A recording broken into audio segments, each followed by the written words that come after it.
Just 30 minutes north of Miami, Davie, Florida is a sprawling landscape of beaches, palm trees, and pastel-colored homes. And for 37-year-old single mother Barbara Nunn, this scenic slice of Florida represents a bigger, brighter future for herself and her kids. I grew up in Davenport, Iowa. I left Iowa because I was in a bad relationship. My sister Sherry, she was living in Florida, and she offered to let me come and live with her until I got on my feet.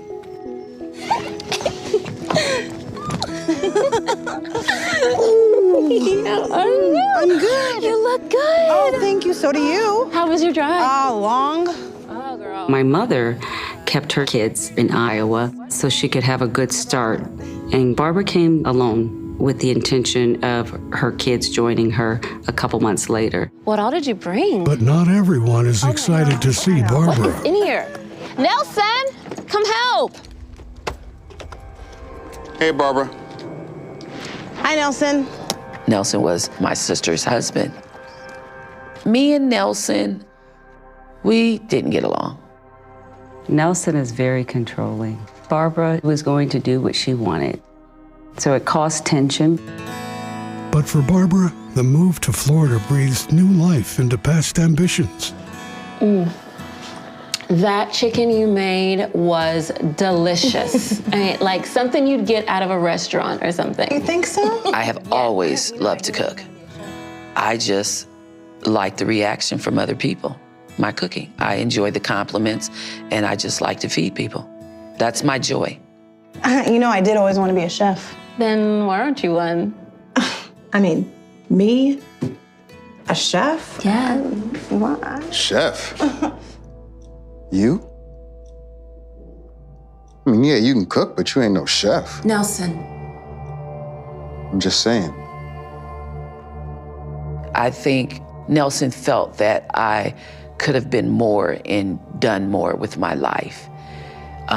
Cooking was not an option for him. If you know my brother-in-law, he is set on being someone and making big money, but I wanted to cook. Never mind him. Why don't you give it a try? Say yes. Say yes. Say yes. Say yes. We both started making plans on what we thought Barbara's ideal future should be. And the original plan was for her to go to a culinary arts school.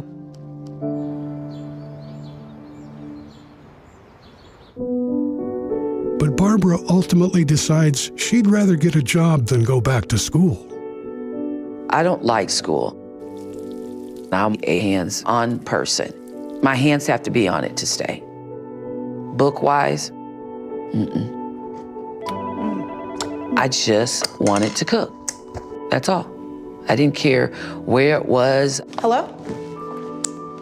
Yeah, this is her. But her job hunt isn't exactly panning out the way she hoped it would. It was hard for her to find a job, and especially in what she likes to do.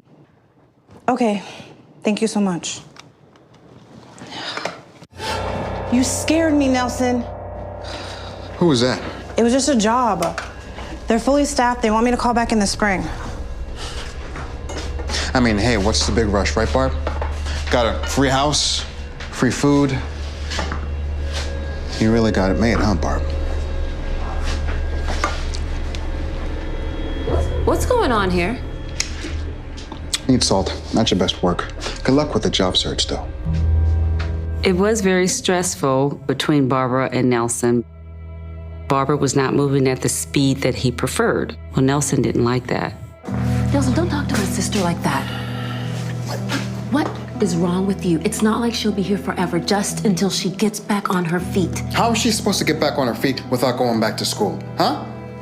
Your sister is not a chef. She's a leech. She's my sister. Well, your sister's a leech. You better tell her we're not running a free hotel here, or I will. Nelson was like, okay, enough of this. It's time for Barbara to move on. Barbara reaches her own breaking point, too.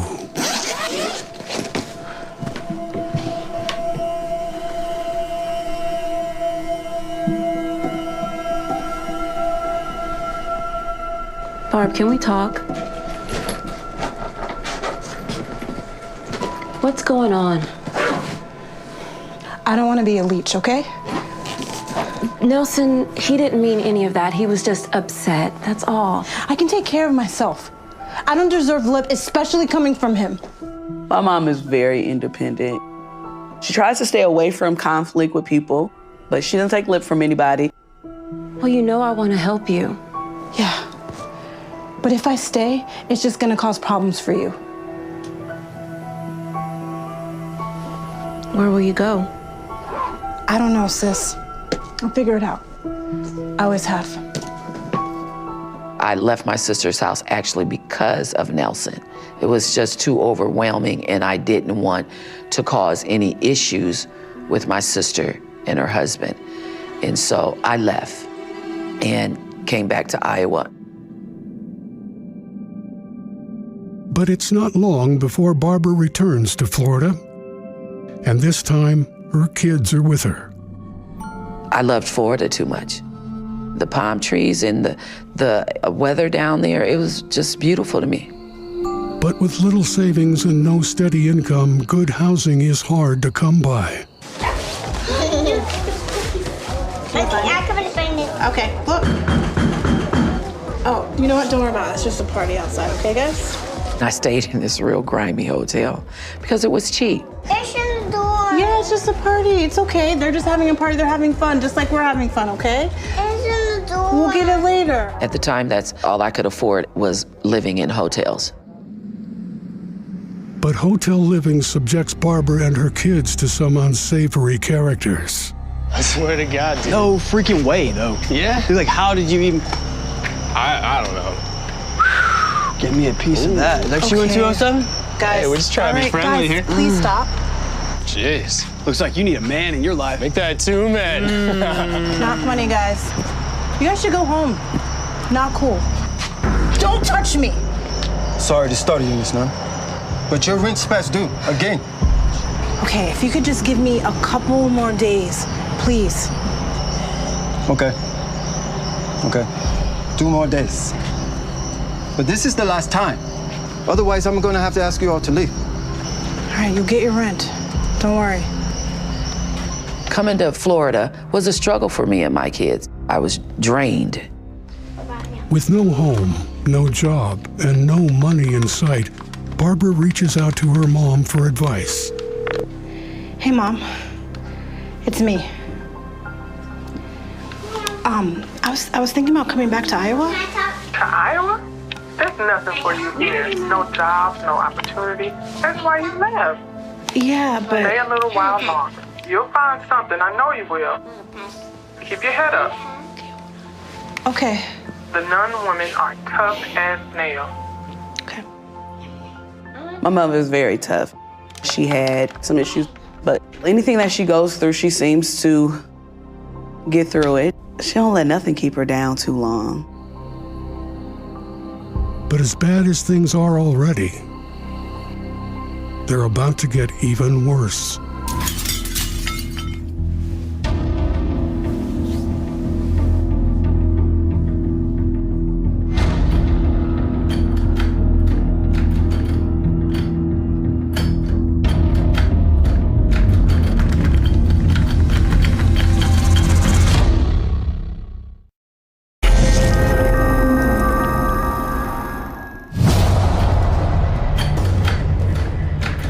Barbara Nunn and her 2 kids are living in the only hotel she can afford, but it's becoming more dangerous by the minute.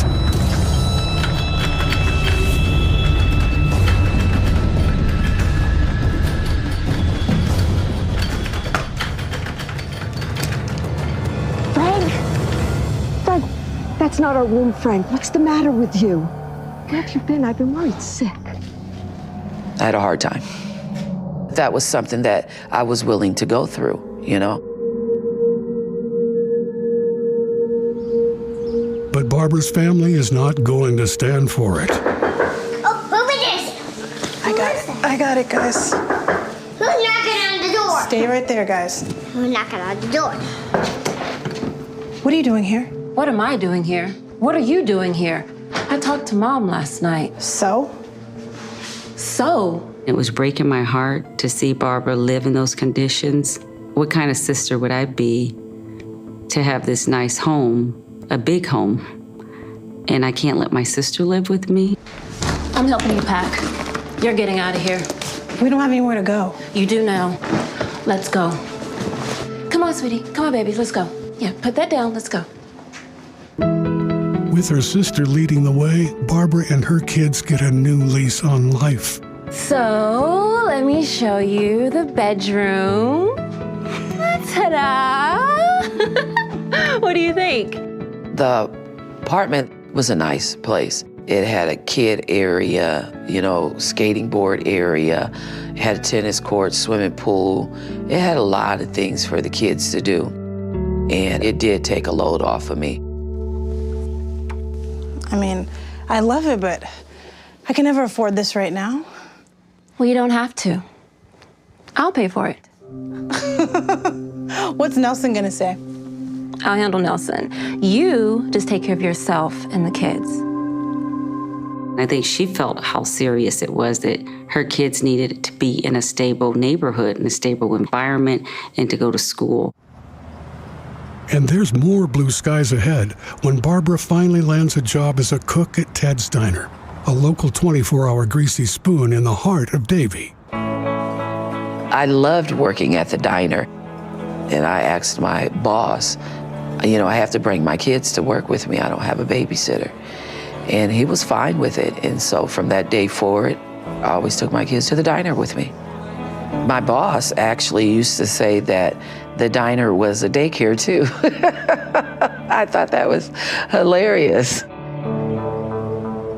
Barbara's cooking skills are a big hit with her customers. And her co-worker Addie takes a liking to her too. Hey, where's my ex? I only cook for paying customers. Well, when I'm a millionaire, you won't have to cook anymore. I'll take you to a real restaurant. Okay. As far as Addie goes, he was really nice, but I wasn't finna go there with him. I just didn't want to. But in the eyes of her co-worker Fiona, Barbara is a direct threat. Hey, Barbara, don't pay her any attention, all right? She's been after this prime rib for years, but she's not my type. Fiona, I don't think she really liked me because Addie liked me. Fiona made sure that I knew that Addie was her man to make sure I didn't mess with him, but I wasn't going to anyway. Oh, watch where you're going, Bess. Where's my burger? It's Barbara, and it looks like you already got it. The ticket said plain burger, and this is a cheeseburger. Why are you always getting my orders wrong? Actually, Fiona, that was on me. I'm sorry.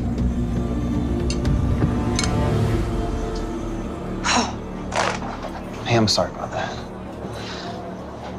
Hey, why don't you take a break? I got it covered from here. All right. Thanks. Fiona used to give me a hard time at work and tell me I didn't belong here, that I wasn't really working, I was vacationing. I really didn't care what Fiona said. But no matter what Barbara does, Fiona keeps rearing her jealous head. Guys, control the ball. Do not let that go on the street.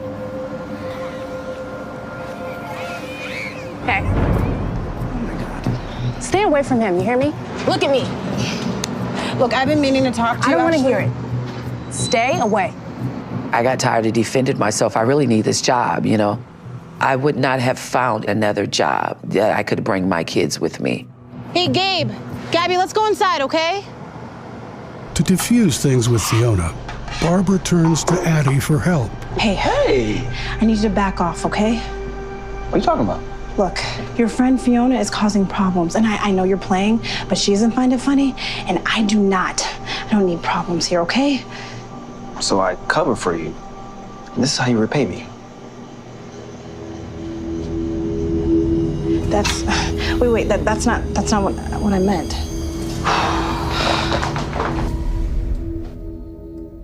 A few weeks later, a shocking incident rocks Barbara's world.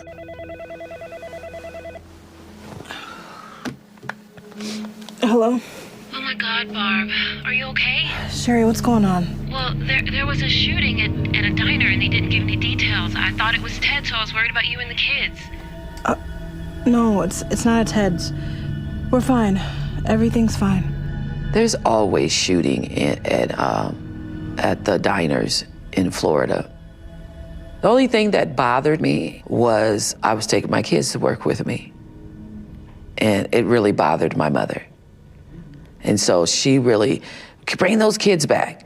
Bring those kids back home. Until she can afford daycare, Barbara decides it's best for her kids to move back to Iowa and live with their grandma. Barbara remains in Florida and doubles down on her work hours. I started working night shift, 10 until 6 in the morning. The customers on the night shift, they were more drunks than anything, okay? Actually, drunks tip good, because I don't even think they be noticing the money they be giving away. But the extra money isn't the only upside to the night shift. Hey, we're gonna eat some burgers and make sure we have enough fries. You got it, Barbara. It is swamped out there. Oh, you got this though, right? I love it. The reason why I liked working the night shift sometimes was because they were cool people. We actually worked good together. So what are you doing? Can I just say that? Where'd you guys Here come you from? go, guys. Hey! Sorry about that, Lee. Let me know if you need anything else. Okay. Y'all go to school? Hey, Jimmy. Or, like... Jimmy, can you grab table 4? I'm swamped. Sure. Give me a minute. Okay, so have y'all decided? Jimmy was a waiter. Jimmy was cool. He was real talkative. He was cool with the customers. But while Jimmy may be likable, his friendship is another story.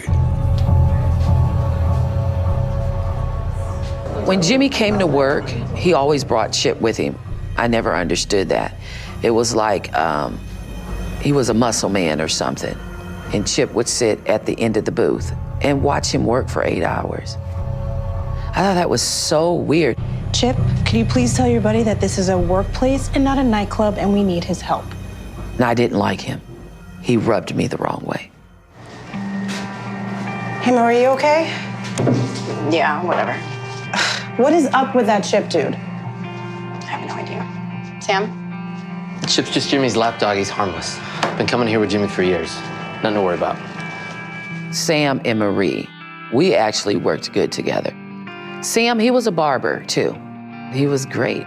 We used to hang out together and go places together. So yeah, me and Sam got pretty close. And Barbara develops an especially tight bond with 17-year-old waitress and fellow single mom, Marie. I don't want to get out of the car. I know, but we gotta go. Me and Marie, we were really close because I used to give her a ride. She had a little boy and she was overjoyed with her baby and she wanted a better life for her baby. The night hasn't even started yet, and I'm beat. It's tough when you have a baby at home. I know. Yeah. Like, I had the night off last night, but hardly got any sleep. She was young and she was trying to get her own place. She kind of reminded me of me because I left home early at a young age too. I know it's hard, okay? Trust me. But he will be grown before you know it. Yeah, you're right. Thanks. Oh, shoot, I left my apron in the car. I'll meet you inside, okay? Do your thing.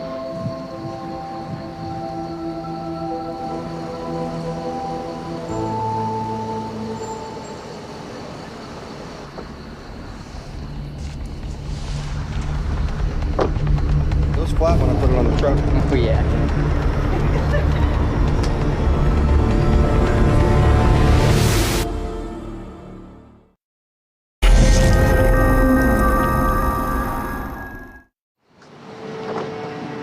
Barbara Nunn's getting ready to clock in for another night shift at the diner when someone grabs her attention. God! Sorry, I just wanted to see if I could catch you to say I'm sorry for how I left things between us. Addie and I are together now. Addie. Yeah. Guess I finally wore him down. Look, I misread the situation. No hard feelings? No hard feelings. Cool.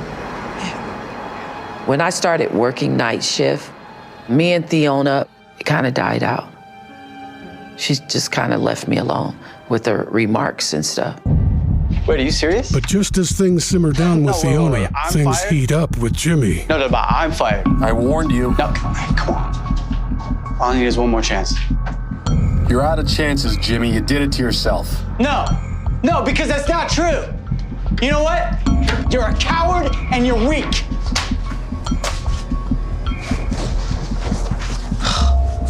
What's going on? Looks like he just got fired. Can't say I'll miss him, though. Me either. Or Chip. Although that does mean more tables and double the work. Who cares? He barely did any work anyways. Plus, more tips. See? Things are looking up already. I was like, oh, Jimmy's not here no more. I was glad I didn't have to look at that crazy man, Chip. With Jimmy gone, it seems like it's back to business as usual at the diner. Hey, I'm gonna go get a quick break before the next rush. It's chilly. Bring a jacket. Yes, Mommy.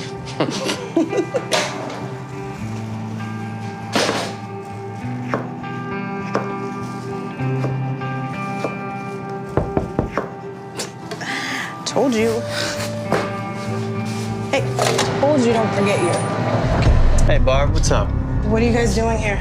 One thing I didn't agree on that my boss did at the diner, when people didn't work there, he allowed them in the back. They would just walk in like Jimmy was still an employee.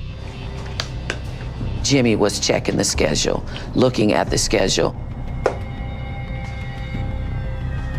Can I help you guys with something? Nah, we're good. Have a good night, y'all.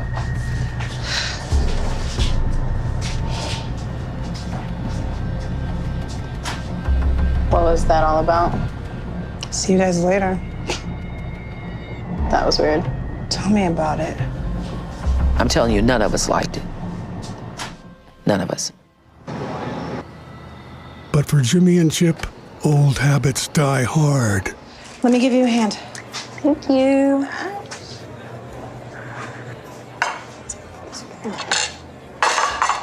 Hey, ladies. You mind if we take table 6? When Jimmy and Chip came in that night, the drunks were just leaving. And so we had that break right there. What brings you in, Jimmy? We were out, got a little hungry, figured, why not come see some old friends? Isn't that right? So you two meet sometime? What, Marie, you think we don't know the menu by now? As patrons, it seems like Jimmy and Chip are on their best behavior. I'm stuffed.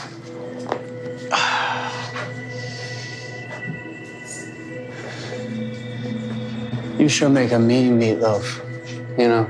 Thanks. Have a good night.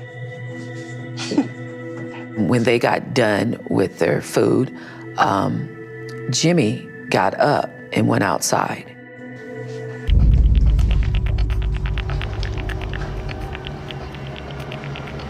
You ready? When Chip got up and went to the counter, Maria got up and went to the counter too.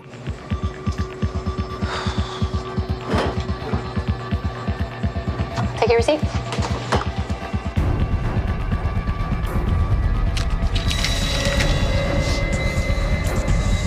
At that time, I do my prep work and I heard a click, click. What the hell? Please don't do that. He had the gun and he had it like pointing at her.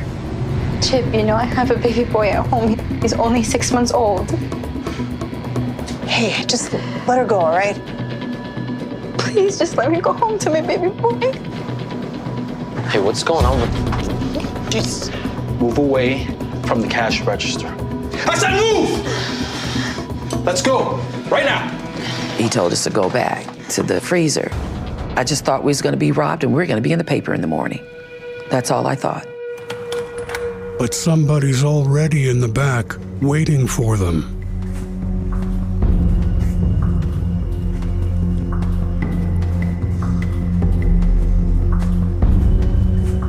I looked at Jimmy and I said, "Are we gonna be okay?" And he didn't answer me.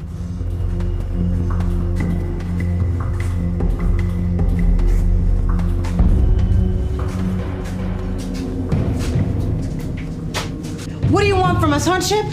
You want the cash? Go to the register. We're not gonna stop you. Go.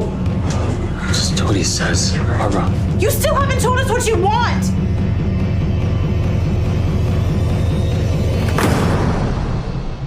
We're in a freezer. We're in a robbery. That was the look probably I'm giving you, I'm not sure, but that's the look I had, was like, wow, we're getting robbed.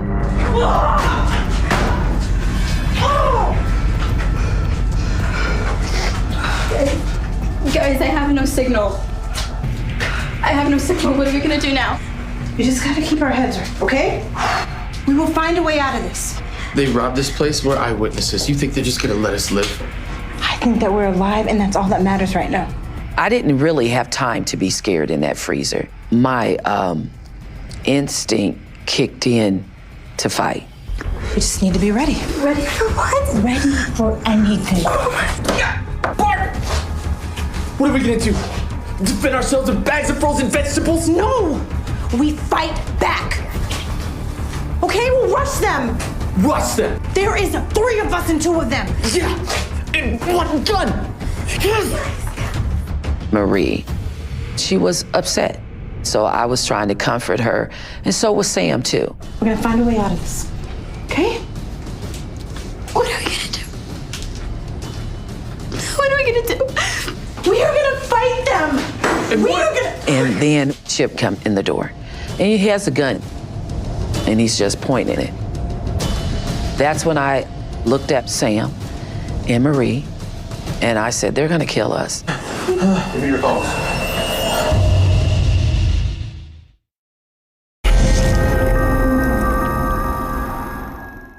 Barbara Nunn and her co-workers are trapped in a terrifying ordeal when their former co-worker and his gun-wielding henchman hold them hostage during an armed robbery. Please, please. I just want to make sure my baby boy's okay. Please, just let me call home, please. Give me your damn phones. Okay. Now! Give me your phones! Right now! When me and Maria and Sam was in that freezer, I didn't know what was gonna happen to us. What? Huh? What are you gonna do, Chip, huh? What's your plan? What, are you gonna kill us? Huh? Your phone. Now! Here.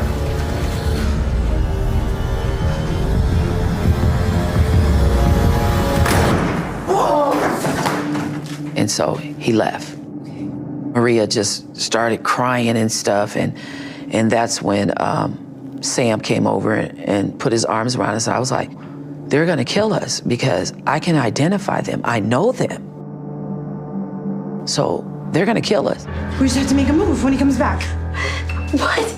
You heard him. We do what he says and he'll let us go. Marie, didn't you listen to what Sam said? We are eyewitnesses, okay? Besides, he's not gonna just let us go. We're gonna figure this out together. How? What? All right. I want you all to turn around and get on your knees. Look, okay? We are good people and we don't deserve this. I said turn around. Turn around! He told us to turn around and to put our hands on top of our heads, to face the back of the freezer and get on our knees and put our hands on the top of our heads. I didn't do that. They did, but I wasn't doing that. I tried to talk to him, and I was like, you don't have to do this. She has a baby, and I have kids, okay? They need us. Are you listening to me? Please, Barbara, just listen to him. Come on, turn around!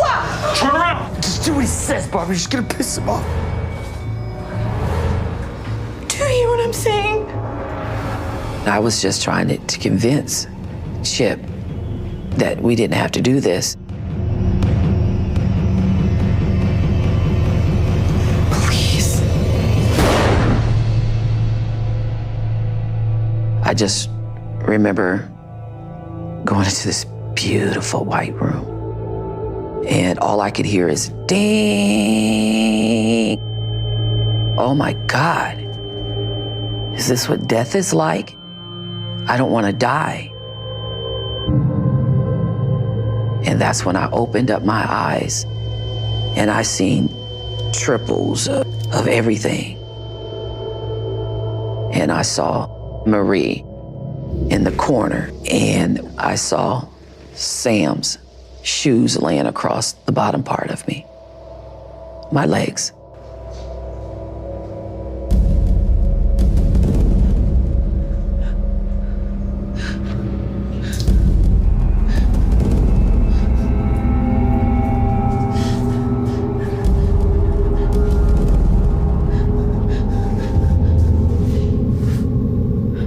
I could feel the blood. I could feel the warm blood. I just got up. It was very hard. I'm telling you, I was really off.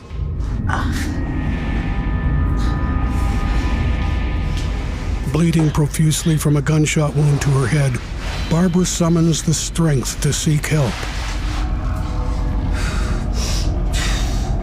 I didn't know if Chip or Jimmy were still there or not. I was afraid that they were gonna see me.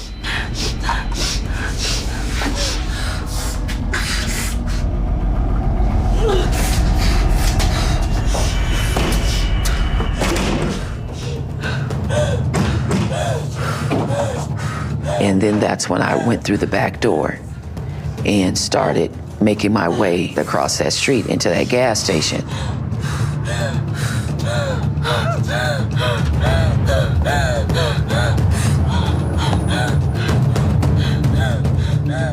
I felt weak. I felt really weak.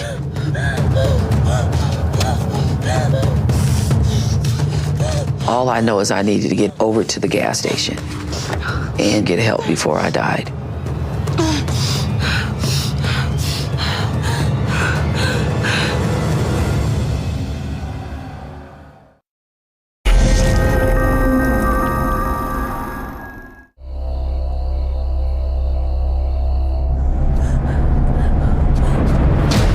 It's before dawn, and Barbara Nunn and her two colleagues have just been shot and left for dead in the freezer of their diner.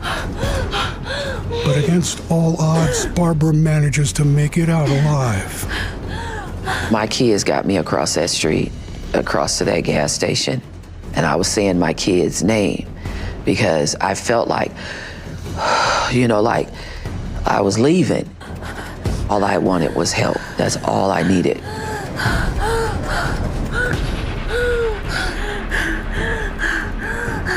Are you okay? Call 911. What happened? Please help.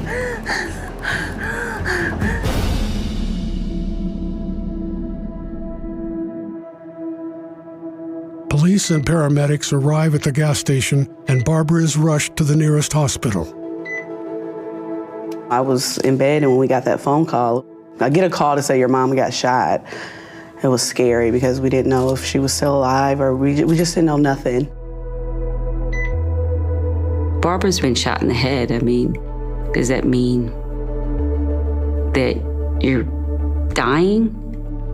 Are you going to be alive when I get there?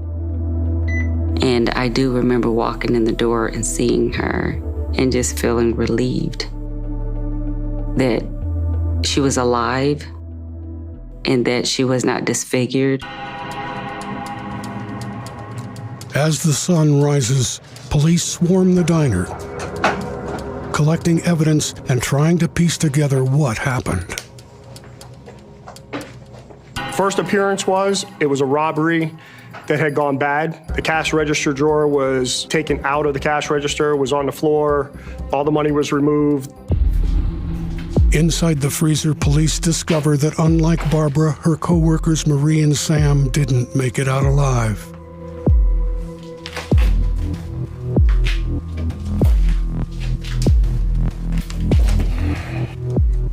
That was when we found the two victims at the time. So, shot them execution style. Send it to the lab. They executed two people and attempted to execute a third person, all for $2,000. With that being said, it's brutal, and obviously whoever committed this crime, we're looking at them as being dangerous criminals that are out there. From her hospital bed, Barbara provides critical information to police.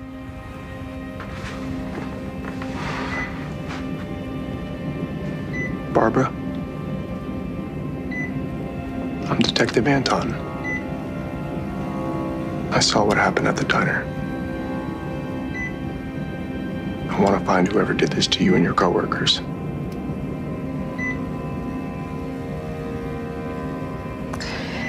It was them.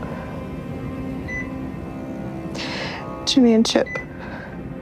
At this point, our surviving victim, Barbara Nunn, was able to positively identify Jimmy Mickle and Gerard Hojan, who we referred to as Chip, as the two suspects who were involved in it. She also advised us that Chip was the one that was actually the shooter in the incident.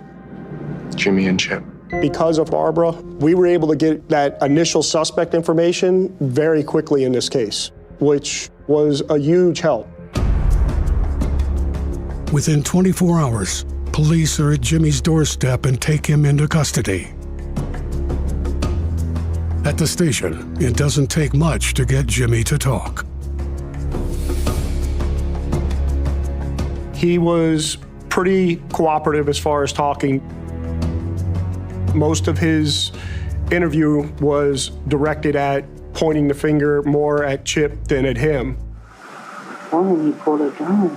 Involved in something I didn't want to be involved in. Right. And you guys aren't going to believe me, just like I can tell right now, you guys don't believe me. Well, I'm just trying to get the facts straight. You said he walked him into the freezer. How do you know that he had walked him into the freezer? You saw him walk the three people into the freezer, and you still had the gun, right? Okay. And you mentioned to us that you heard a couple of what you thought were thumps, right? It was like when you're in the walk-in moving boxes and stuff. So it didn't and you sound... hit the wall. No, it didn't sound like a gunfire, no. He didn't know until after they left the diner that Chip had actually shot everybody that was in the freezer, was his statement to us. You were scared? Shocked. I don't know. Well, what were you It's like scared a bad nightmare, man. This has never happened in my life. What was it that you were scared about? What in particular was it that scared you? What just happened? What was it exactly that just happened, other than the fact that you guys took some money? Killed people. How was it that you knew kill people when all you could think of was thumps? Like, he told you this? At what point did he tell you that he had killed someone? In the truck. What did he tell you? He killed somebody. Did he tell you who? Did he tell you how many people? I didn't want to know. You didn't want to understand? I don't want to know. I don't want this in my life. I don't need this. With Jimmy's cooperation, police are able to track Chip to West Florida, where they find him holed up at his parents' house. He's immediately arrested and brought in for questioning. We know you were the trigger man to Ted's diner shooting. I got no idea what you're talking about.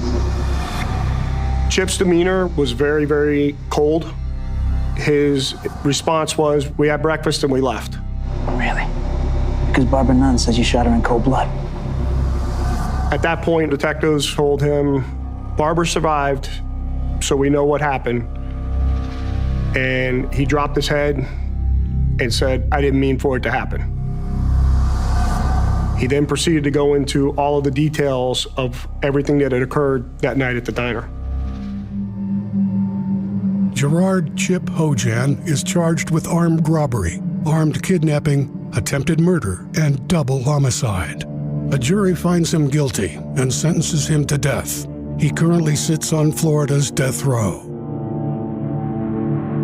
Jimmy Mickle is charged with armed robbery, kidnapping, attempted murder, and murder. A jury finds him not guilty of murder and attempted murder, but he's convicted of 2 counts of armed robbery and 3 counts of kidnapping. He receives 5 consecutive life sentences.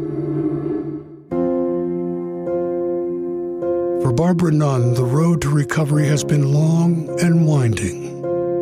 The bullet went into my head, exited my head. It cracked my skull, and where I got shot at controls all my major senses. So I have no side vision. I have no sense of smell. My sense of taste is messed up. When I cook now, I over-season because I'm tasting it for me. So I stopped doing that now. I think initially there was survivor's guilt. Sam was trying to help his family from another country, and Maria had a small child. And I think Barbara had a hard time dealing with the fact that they did not survive. But despite all the physical and emotional pain she's endured, Barbara's spirit remains resilient. My daughter, Terry, had a baby girl. That baby girl was my baby girl. That was my grandbaby. She was just my joy. She really helped me. My whole life has changed because of the shot. I think I was saved and was left here. I have a purpose. They changed my whole way of thinking about life. I just think we should cherish our life and our family, you know? My whole thinking is totally different. I just want to give. And I do.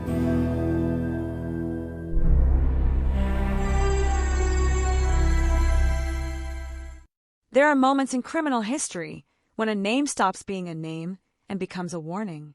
Ted Bundy became one of those names. 4 years, he moved through ordinary American cities wearing an ordinary face. He was educated. He was articulate. He could smile, shake hands, hold a conversation, and appear completely harmless. And behind that carefully constructed image was a man who would become one of the most notorious serial killers in American history. His story did not begin with a dramatic confession. It began quietly, in a world where people disappeared, families waited beside telephones, and police officers searched for answers that seemed to move farther away with every passing day. In the early 1970s, the Pacific Northwest was changing. Seattle was growing. Young people were traveling, studying, working, socializing. College campuses were crowded with students whose lives seemed full of possibility. The streets were familiar. The neighborhoods were ordinary. Nobody expected that an apparently respectable young man could be moving through that world with murderous intentions. Then women began disappearing. At first, the cases did not appear connected. Different locations, different circumstances, different victims, but there were similarities hidden beneath the surface. Many of the women were young. Some vanished after leaving places they knew. Some were last seen in public.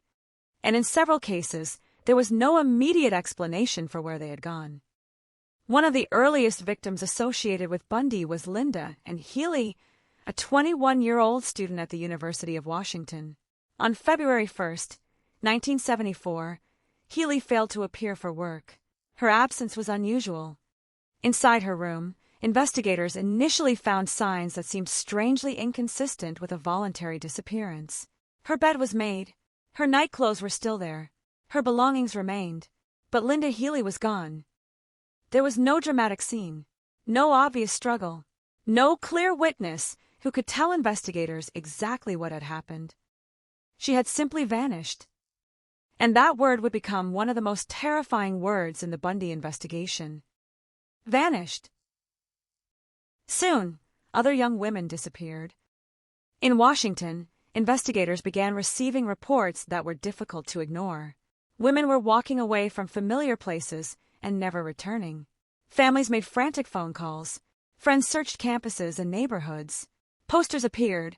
Names and photographs were circulated. Every hour mattered because nobody knew whether the missing women were alive. Then came another disturbing pattern. Witnesses sometimes described a man who approached women asking for assistance. He might appear injured. He might be carrying an armload of books. He might claim that he needed help with a vehicle.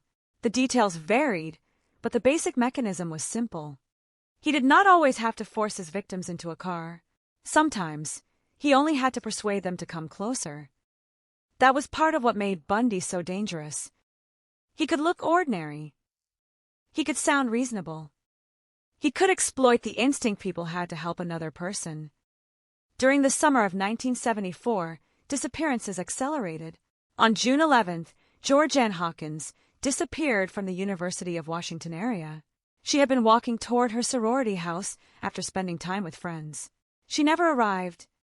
The following month, 2 young women disappeared in separate incidents that would later become associated with Bundy. On July 14th, Janice Ott and Denise Naslund vanished from Lake Sammamish State Park in broad daylight. Lake Sammamish was crowded that day. There were families. There were swimmers.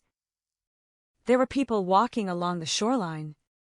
And yet, somewhere inside that crowd, a killer was operating. Witnesses later recalled a man who introduced himself as Ted. He reportedly said he had injured his arm and needed help moving a sailboat. He asked women for assistance. One woman agreed. Then another. Janice had disappeared first. Later, Denise Naslund disappeared. The shocking part was not only that 2 women had vanished from the same busy public place. It was that witnesses had actually seen the man who approached them. And now investigators had something they desperately needed. A description. He was young. He had dark hair. He was attractive. He appeared confident. He was driving a Volkswagen Beetle. And his name, according to witnesses, was Ted. But a description is not an arrest. A sketch is not a conviction. And a name that could be false is not enough to stop a killer. Police released a composite sketch. Newspapers published descriptions. Television stations reported the disappearances. The image of the mysterious man began spreading across the region. Then came a chilling detail. Some witnesses remembered the same first name. Ted. The public began to understand that these disappearances might not be isolated events. Someone could be hunting young women, and that someone might already know exactly how to make himself invisible. The investigation grew larger. Detectives compared reports. They examined vehicles. They interviewed witnesses. They followed leads, but the evidence remained frustratingly thin. There was no modern digital surveillance network. No smartphones. No widespread DNA databases. No cameras covering every parking lot and intersection. A person could disappear into another city within hours. And Bundy understood movement. He traveled. He crossed state lines. He did not remain trapped inside a single neighborhood or jurisdiction. As investigators struggled to connect the cases, fear spread among young women across the Pacific Northwest. Friends began warning one another. Parents worried about daughters who had once walked home alone without thinking twice. Universities and communities became increasingly aware that something was terribly wrong. But fear does not always produce clarity. Sometimes it produces noise. Hundreds of tips arrived. Some were useful. Many were not. Investigators had to separate fact from rumor while the clock continued moving. Then the case took another devastating turn. The victims were not returning. Their families were left with questions that had no answers. A missing person investigation is different from a murder investigation because uncertainty becomes its own form of torture. Families could not bury their daughters. They could not say goodbye. They could not know what had happened. They could only wait. And while they waited, Bundy continued moving. Behind the headlines, another story was developing. The story of a man who did not fit the image people expected from a murderer. Ted Bundy was not an obvious outsider. He was intelligent. He had attended college. He had political interests. He had ambitions. He knew how to speak to people. He understood social expectations, and more importantly, he understood how to use them. That contradiction would later become central to the public fascination surrounding him. How could someone who seemed so normal commit such terrible crimes? The question would be asked repeatedly. But at the time, investigators were not trying to understand his psychology. They were trying to find missing women. And every new disappearance made the situation more urgent. By late summer, the Pacific Northwest had become the center of a growing mystery. The composite sketch appeared in newspapers. Police departments communicated with one another. Witnesses came forward with fragments of information. Then, unexpectedly, one witness provided something potentially more valuable than a description. A vehicle. a Volkswagen Beetle. The car became an important piece of the emerging investigation because it connected the mysterious man seen at Lake Sammamish with a tangible object that police could search for. But even that lead was not enough. There were thousands of Volkswagen Beetles. The vehicle alone could not identify a killer. The investigation continued, and somewhere inside the growing pile of reports, one fact was becoming impossible to ignore. The disappearances were happening too often. Too close together. Too similar. This was no longer a collection of unrelated missing person cases. Something was hunting, and the man investigators were beginning to suspect was still walking freely through the same world as everyone else. For the families, every knock at the door could mean an answer. For investigators, every telephone call could mean a breakthrough. For young women in the region, every stranger approaching with a simple request suddenly carried a darker possibility. And for Ted Bundy, the world around him was beginning to close. But it was not closed yet. He had time. He had mobility. He had a convincing appearance. And he had learned something terrifyingly important. People often trust what looks familiar. The investigation would soon move beyond Washington. The disappearances would spread across state lines. The evidence would become more complicated. And the name Ted Bundy, once merely a name spoken by a handful of witnesses, would begin to emerge as the center of one of the most disturbing criminal investigations of the decade. But before police could put that name behind bars, they would have to prove that the ordinary-looking man connected to the Volkswagen Beetle was the same man connected to the women who had vanished. And until they could do that, the killer remained free. The photographs stayed on the walls. The families kept waiting. The investigators kept searching. And across the Pacific Northwest, the question became darker with every passing night. Where were the missing women? And who was the man calling himself Ted?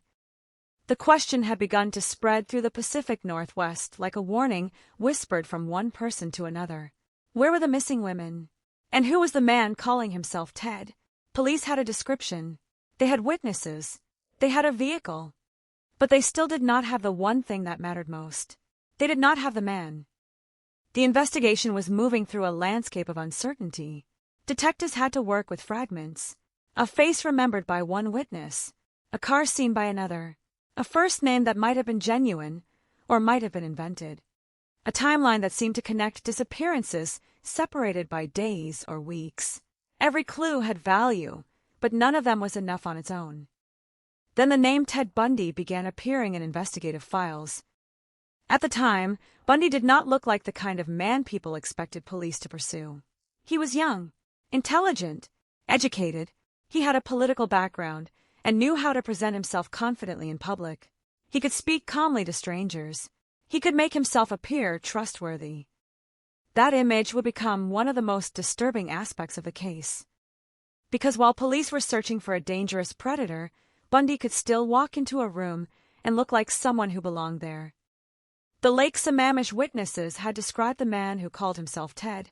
Investigators compared those descriptions with information they were gathering elsewhere. The Volkswagen Beetle remained important. Eventually, police began receiving information about a man who drove a similar vehicle. His name was Ted Bundy, but suspicion was not proof. Detectives needed evidence. They needed to know where Bundy had been. They needed to determine whether his movements matched the disappearances. They needed to establish whether he had any connection to the victims. And there was another problem. The investigation crossed jurisdictions. A disappearance in Seattle could involve another county. A victim could be transported across state lines. A suspect could travel before investigators even realized there was a connection. The killer had an advantage that police did not. He only needed to be right once. Police needed to be right every time. In the months that followed the disappearances, Bundy continued living a life that appeared remarkably ordinary from the outside. He maintained relationships. He worked. He interacted with people. Nothing about his public image immediately revealed the violence that investigators would eventually associate with him. That contrast allowed him to survive suspicion. It also allowed the investigation to move slowly. Then, in August 1974, police in Utah stopped Bundy during a traffic encounter.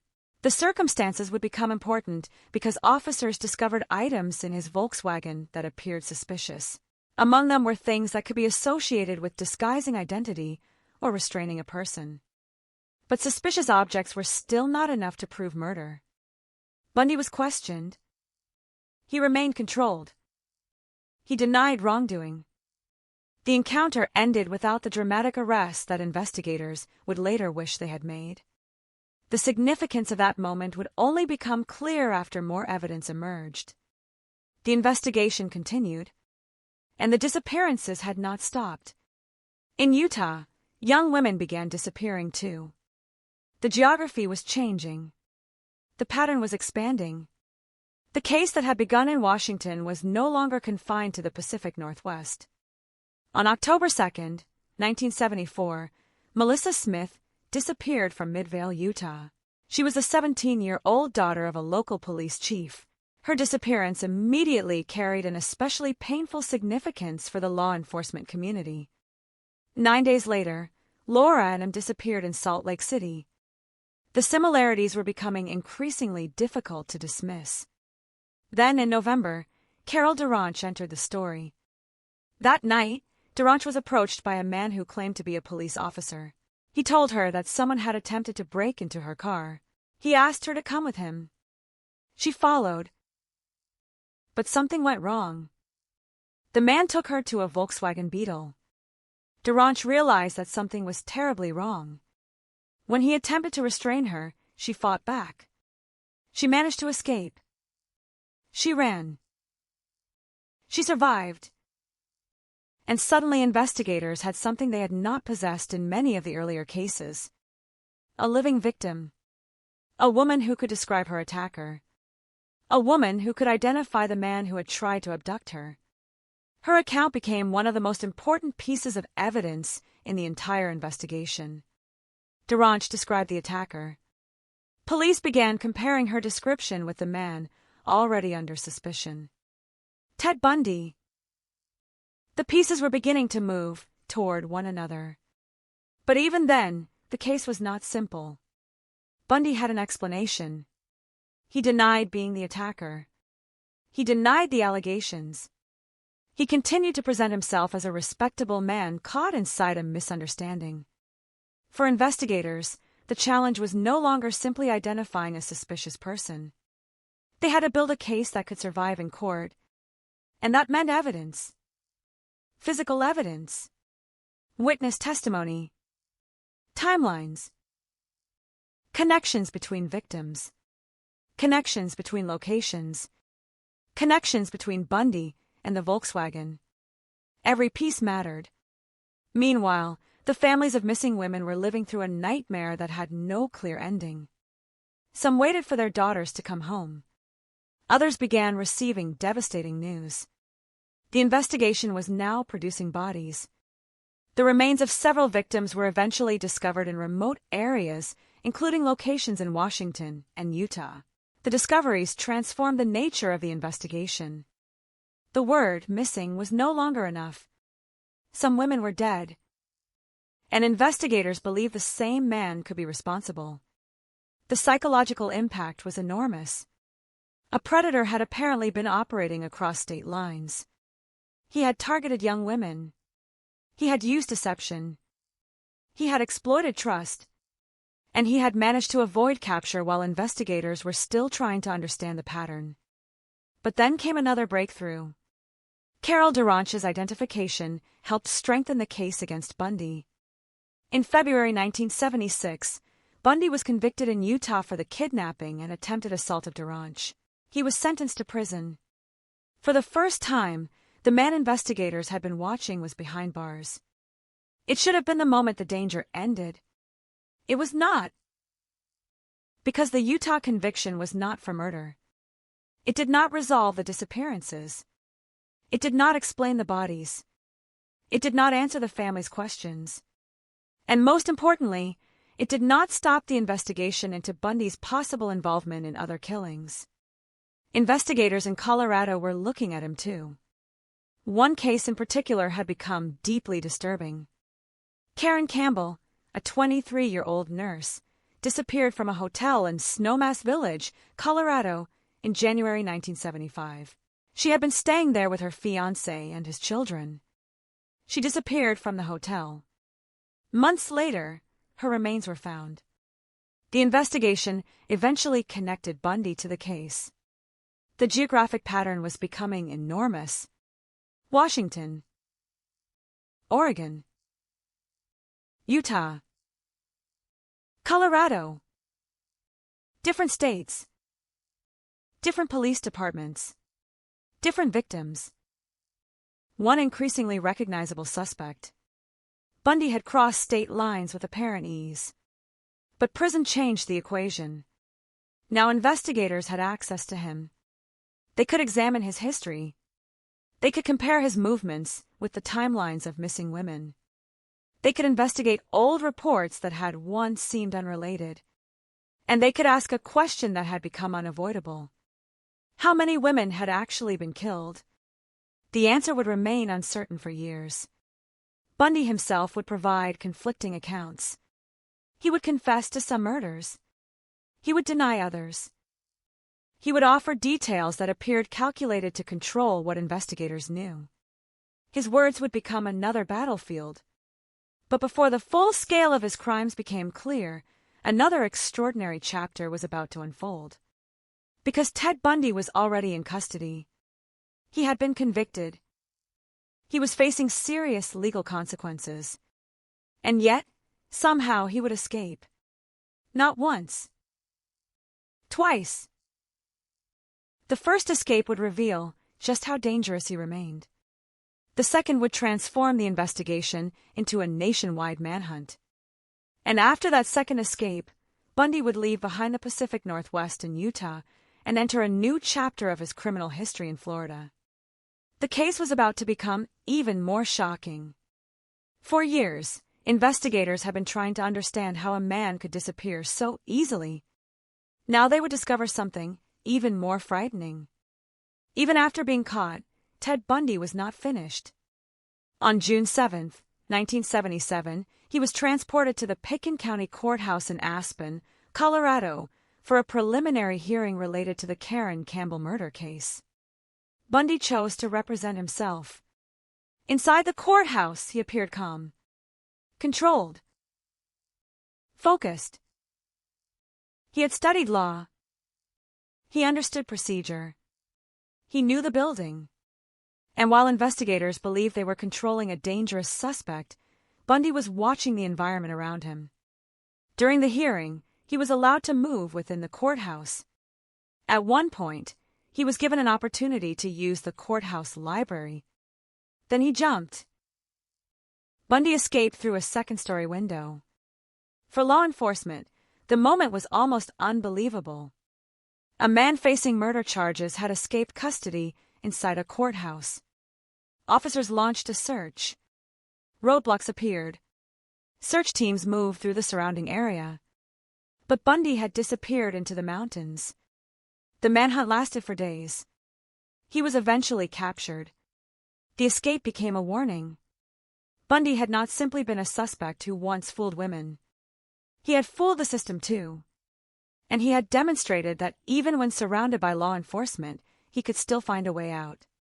He was returned to custody. But the story was not over. Not even close. Because the first escape had shown Bundy that freedom was still possible. And in December 1977, he would escape again. This time, he would not remain in Colorado. This time, he would vanish into another state. And this time, the consequences would be catastrophic. The search for Ted Bundy was about to become a national manhunt. The photographs would spread. The warnings would multiply. Police would search highways, hotels, apartments, and abandoned buildings. But while authorities were looking for one escaped prisoner, a killer was moving toward Florida. And waiting there were more victims. The man who had spent years hiding behind an ordinary face was about to enter the final and most violent chapter of his criminal career. And somewhere ahead, in the darkness of a Florida night, the question that had begun in Washington would finally become impossible to ignore. Who was Ted Bundy? Not the student. Not the political volunteer. Not the charming young man who could make strangers trust him. But the man behind the mask. The man investigators had been chasing across state lines. The man who had escaped custody. The man who was still free. And now, for the first time, the entire country was about to learn his name. The name Ted Bundy was no longer confined to police files in the Pacific Northwest. It was becoming a national warning. His photograph was being circulated. His description was being broadcast. Authorities knew he was dangerous. They knew he had escaped once before. And now, after his second escape from custody, they had to assume something even more frightening. He was free. On December 30th, 1977, Bundy escaped from the Garfield County Jail in Glenwood Springs, Colorado. Unlike his first escape, this time he had not needed a courthouse window. He had exploited a weakness inside the jail itself. He had lost weight. He had created a gap in the ceiling of his cell. Then, while the facility was quiet, he slipped through the opening and disappeared. By the time authorities realized what had happened, Bundy was gone. He had crossed another invisible line. He was no longer simply a suspect facing trial. He was a fugitive. And fugitives can disappear. Bundy understood movement. He had spent years traveling between states. He knew how easily a person could become anonymous on the American highway system. A new city could mean a new identity. A different appearance could buy time. A false name could create distance. Police searched Colorado. They searched surrounding areas. But Bundy was already moving. He eventually made his way east and south, eventually reaching Florida. The manhunt had now become national. But there was a problem that would haunt investigators. Bundy was not merely running from police. He was running toward opportunity.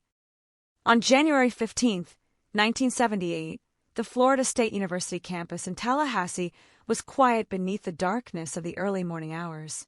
Students were sleeping. The buildings were still. The normal sounds of campus life had disappeared. Inside the Chi Omega sorority house, several young women were asleep. Shortly after 3 a.m., something changed. A woman later identified as Nita Neary was returning to the sorority house when she saw a man leaving the building. He was moving quickly. She noticed something unusual. The man appeared to be carrying a piece of wood. Neary watched him disappear into the darkness. Then she entered the building. What she found inside would become one of the most horrifying scenes of Bundy's entire criminal history. 4 young women had been attacked. 2 were dead. Margaret Bowman was dead. Lisa Levy was dead. Kathy Kleiner and Karen Chandler were badly injured. The attack had been extraordinarily violent. There had been no warning. No obvious reason. No explanation for why a sorority house had become the target. The campus was thrown into chaos. Police arrived. Medical personnel rushed the survivors to the hospital. Investigators began documenting the scene. And almost immediately, one question dominated the investigation. Who could have done this? The attacker had entered a building filled with young women. He had moved from room to room. He had attacked sleeping victims. Then he had vanished. There was no obvious escape route. No clear witness who could identify him. But there was one thing investigators did have. A witness had seen a man leaving the house. And somewhere in the darkness outside, that man was moving farther away. The country was already searching for Ted Bundy. Florida authorities did not yet know exactly how close he was. They would soon find out. The Chi Omega attack was not the only violence that night. Later that morning, a young woman named Cheryl Thomas was attacked in her nearby home. She survived. The pattern was becoming even more disturbing. Police were now investigating multiple violent attacks within a short distance of one another.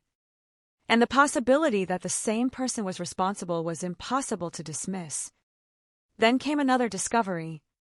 The killer had left behind evidence. Investigators collected physical traces from the crime scene. Among the most important was a bite mark. It would become a controversial and heavily discussed piece of evidence in the prosecution that followed. But at that moment, investigators had something even more urgent to do. They had to identify the fugitive who might be responsible. Ted Bundy's photograph was already circulating. His name was already known. And now, investigators had to ask whether the escaped Colorado prisoner had traveled all the way to Tallahassee. The answer was yes. Bundy had been in Florida. He had been using aliases. He had been living under a false identity. He was no longer a distant suspect from another state. He was in the same city. And police now had reason to believe that the manhunt had arrived at its most dangerous stage. The investigation moved rapidly. Detectives examined witness accounts.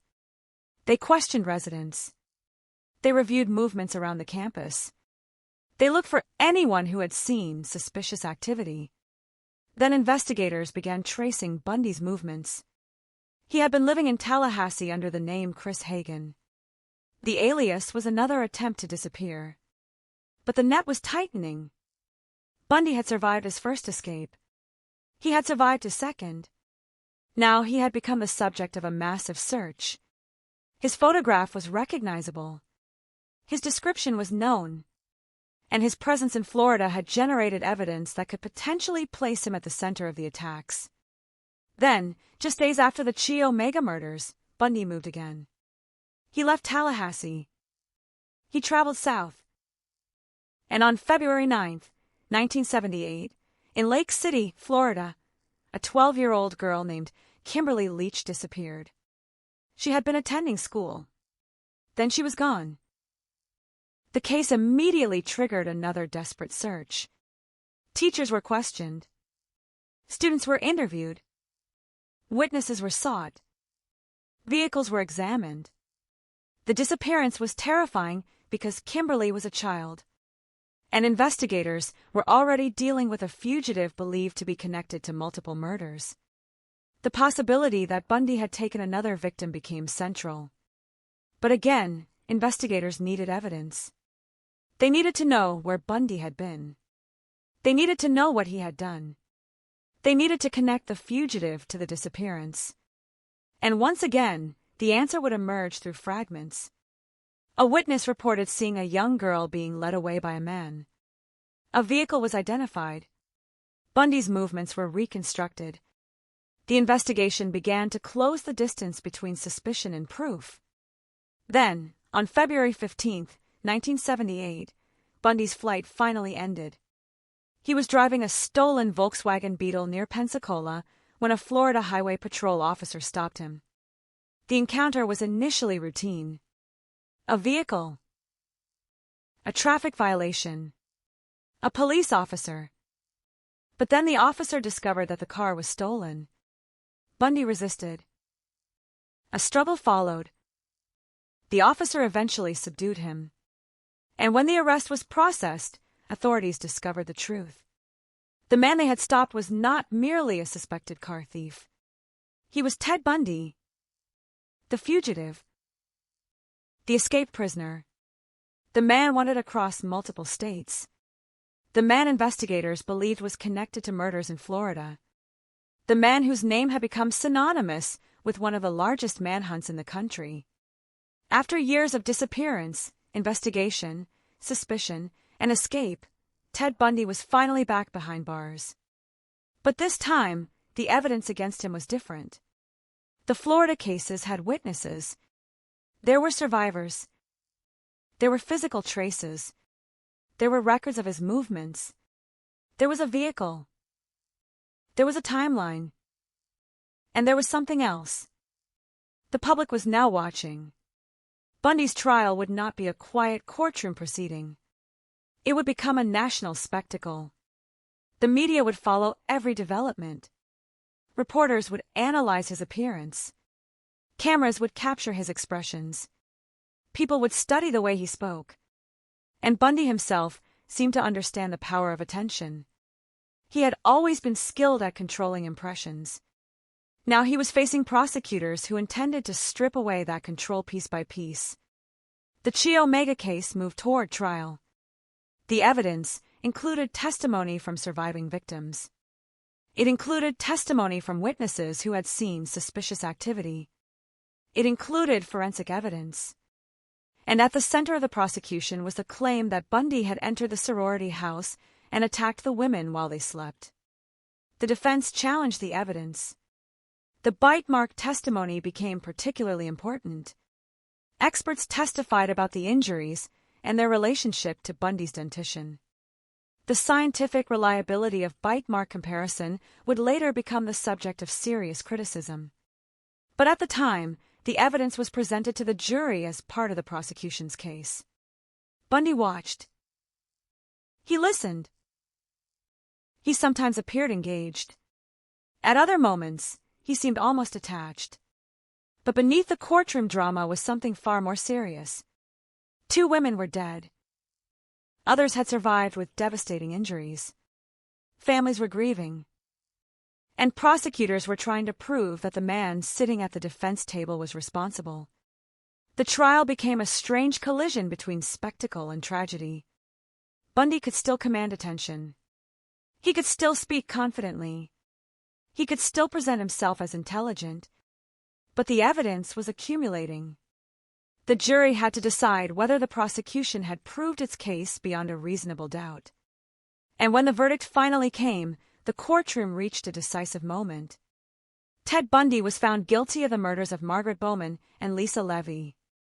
He was sentenced to death.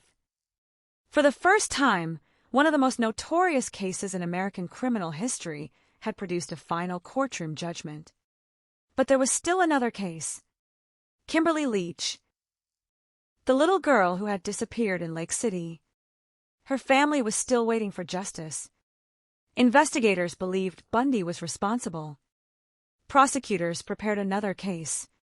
And the evidence would lead them to a location where the remains of a child would eventually be found. The search for Kimberly had begun with a schoolyard disappearance. It would end in a remote area. And when the evidence was presented in court, the story of Ted Bundy's Florida crimes would become even darker. The man who had escaped custody twice had finally been caught.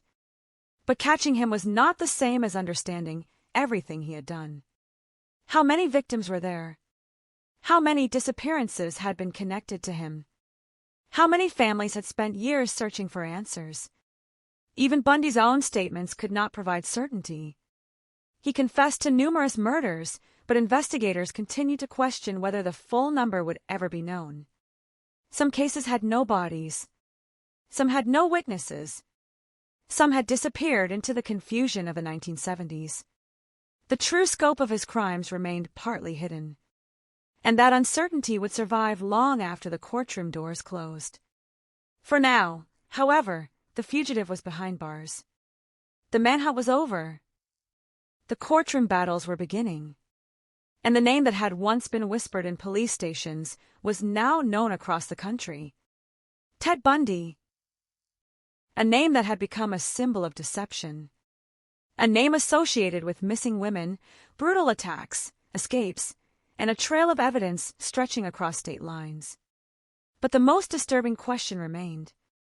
What had happened to all the victims whose names never appeared in a courtroom? Because even after Bundy's capture, there were families who still had no answers. There were missing person files that remained open. There were photographs stored in evidence rooms. There were parents who had spent years wondering whether their daughters had ever suffered, whether they had been afraid, whether someone had tried to save them. The courts could convict a man. They could sentence him. They could eventually execute him.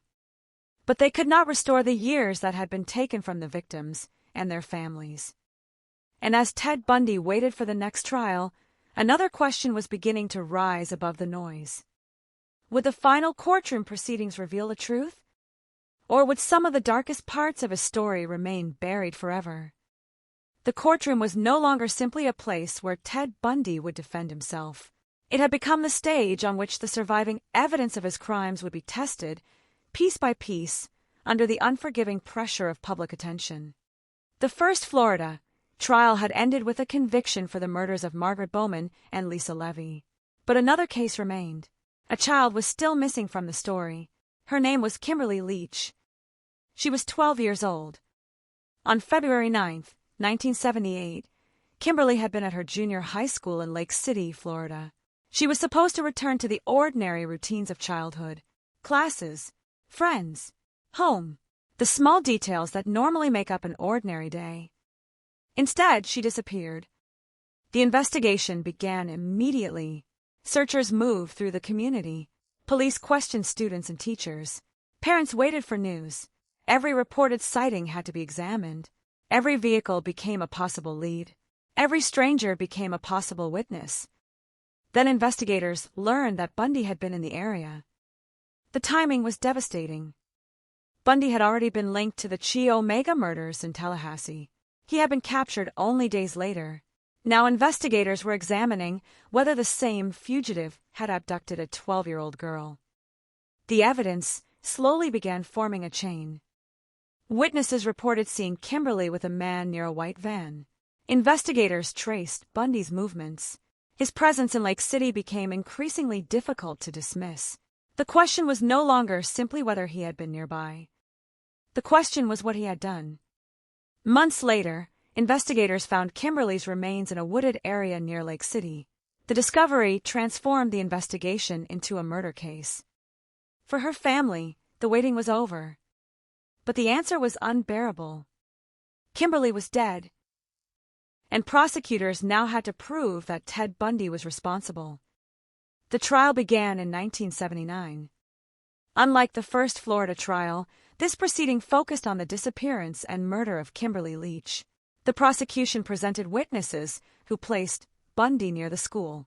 Other testimony addressed the vehicle and circumstances surrounding Kimberly's disappearance.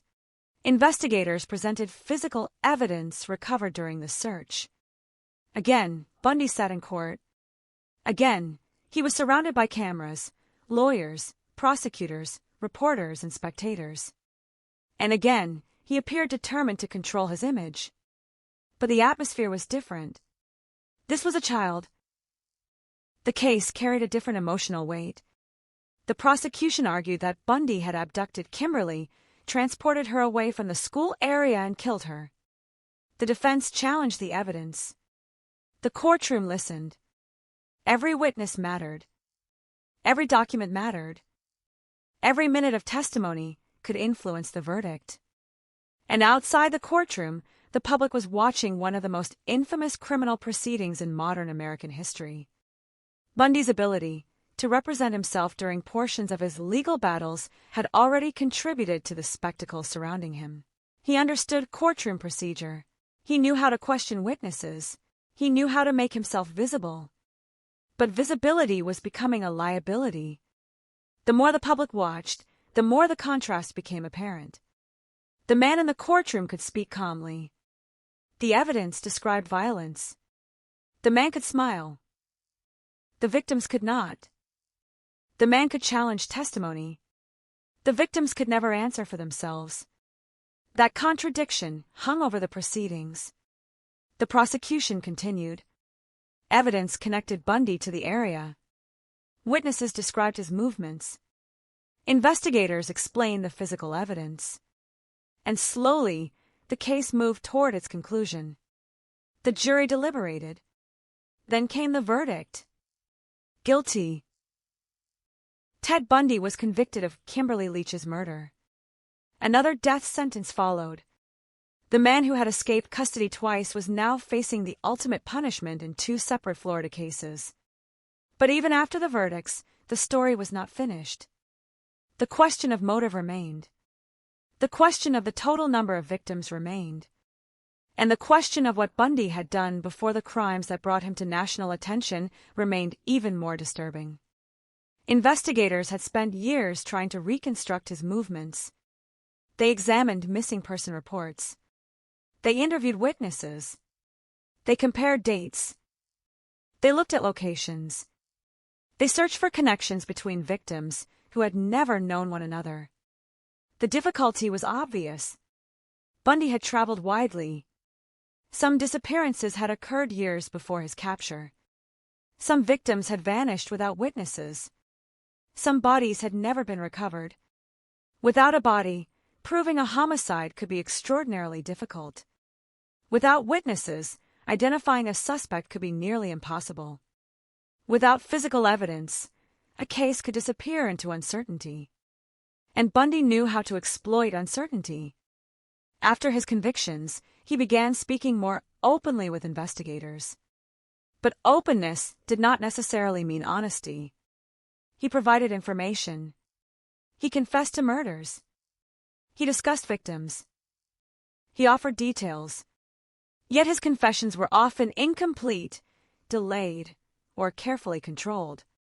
Investigators had to determine which statements were reliable. They wanted names, locations, dates, evidence. They wanted to know what happened to women whose cases had remained unsolved for years. Bundy could sometimes provide answers, but he could also withhold them. There was a disturbing power in that. Even from prison, he could control information that grieving families desperately wanted. He knew things they did not. He knew where some victims had been taken. He knew how some lives had ended. And for years, he had remained silent. Now, as his execution approached, investigators were trying to recover as much truth as possible. The number of confirmed victims associated with Bundy remained far smaller than the number of women some people suspected he might have killed. Bundy himself eventually confessed to 30 murders, although authorities and researchers have long considered the true number uncertain. That uncertainty is important. The mythology surrounding Ted Bundy often turns estimates into facts. But the historical record is more complicated. Some cases can be connected through evidence. Others remain uncertain. Some victims were identified. Others were never found. And some disappearances may never be conclusively explained. That was the cruel reality left behind. A serial killer can die. A case can close. A sentence can be carried out. But uncertainty can survive. Families can spend decades wondering whether a missing daughter was one of the unknown victims. Investigators can retire without discovering every answer. Evidence can disappear with time. Witness memories can fade. And the passage of years can turn a crime investigation into an archaeological search through the past. For Bundy, however, the end was approaching. He remained on death row at Florida State Prison. His appeals continued. His attorneys challenged his convictions and sentences. The legal process moved slowly. Years passed. And during those years, Bundy remained a source of intense public fascination. Some people wanted to understand him. Some wanted to hear him explain himself. Some were drawn to the contradiction between his appearance and his crimes. Others believed the attention itself was dangerous, because serial killers can become celebrities in death. Their names can become brands. Their faces can become familiar. Their crimes can be transformed into entertainment. But behind every headline was a person who had been murdered. Margaret Bowman was not a headline. Lisa Levy was not a headline. Kimberly Leach was not a headline. Neither were the other women whose names became connected to Bundy's crimes. They had families, friends, plans, ordinary futures. The tragedy was not simply that they died. It was that their lives were interrupted. Their absence became the center of other people's lives. And that is where the story of Ted Bundy becomes more than the story of a criminal. It becomes the story of the people left behind. The mothers who waited. The fathers who searched. The siblings who kept photographs. The friends who remembered voices that would never be heard again. The investigators who carried unsolved questions long after the headlines disappeared. Meanwhile, Bundy continued fighting for his life through the courts. His attorneys argued that his convictions should be overturned. The legal system continued its review. But the evidence against him had already survived multiple proceedings. The Florida convictions remained. The death sentences remained, and the man who had once escaped from custody now faced an institution designed to make escape impossible. There was nowhere left to run. No courthouse window. No yell ceiling. No stolen car. No highway leading toward another state. No false name capable of erasing the record. His world had narrowed to concrete walls, legal documents, interviews, and the distant possibility of execution. Outside the prison, however, investigators were still trying to answer questions. One of the most persistent involved Washington. The earliest known killings associated with Bundy had occurred there. The disappearances of young women in 1974 had transformed a regional mystery into a serial murder investigation.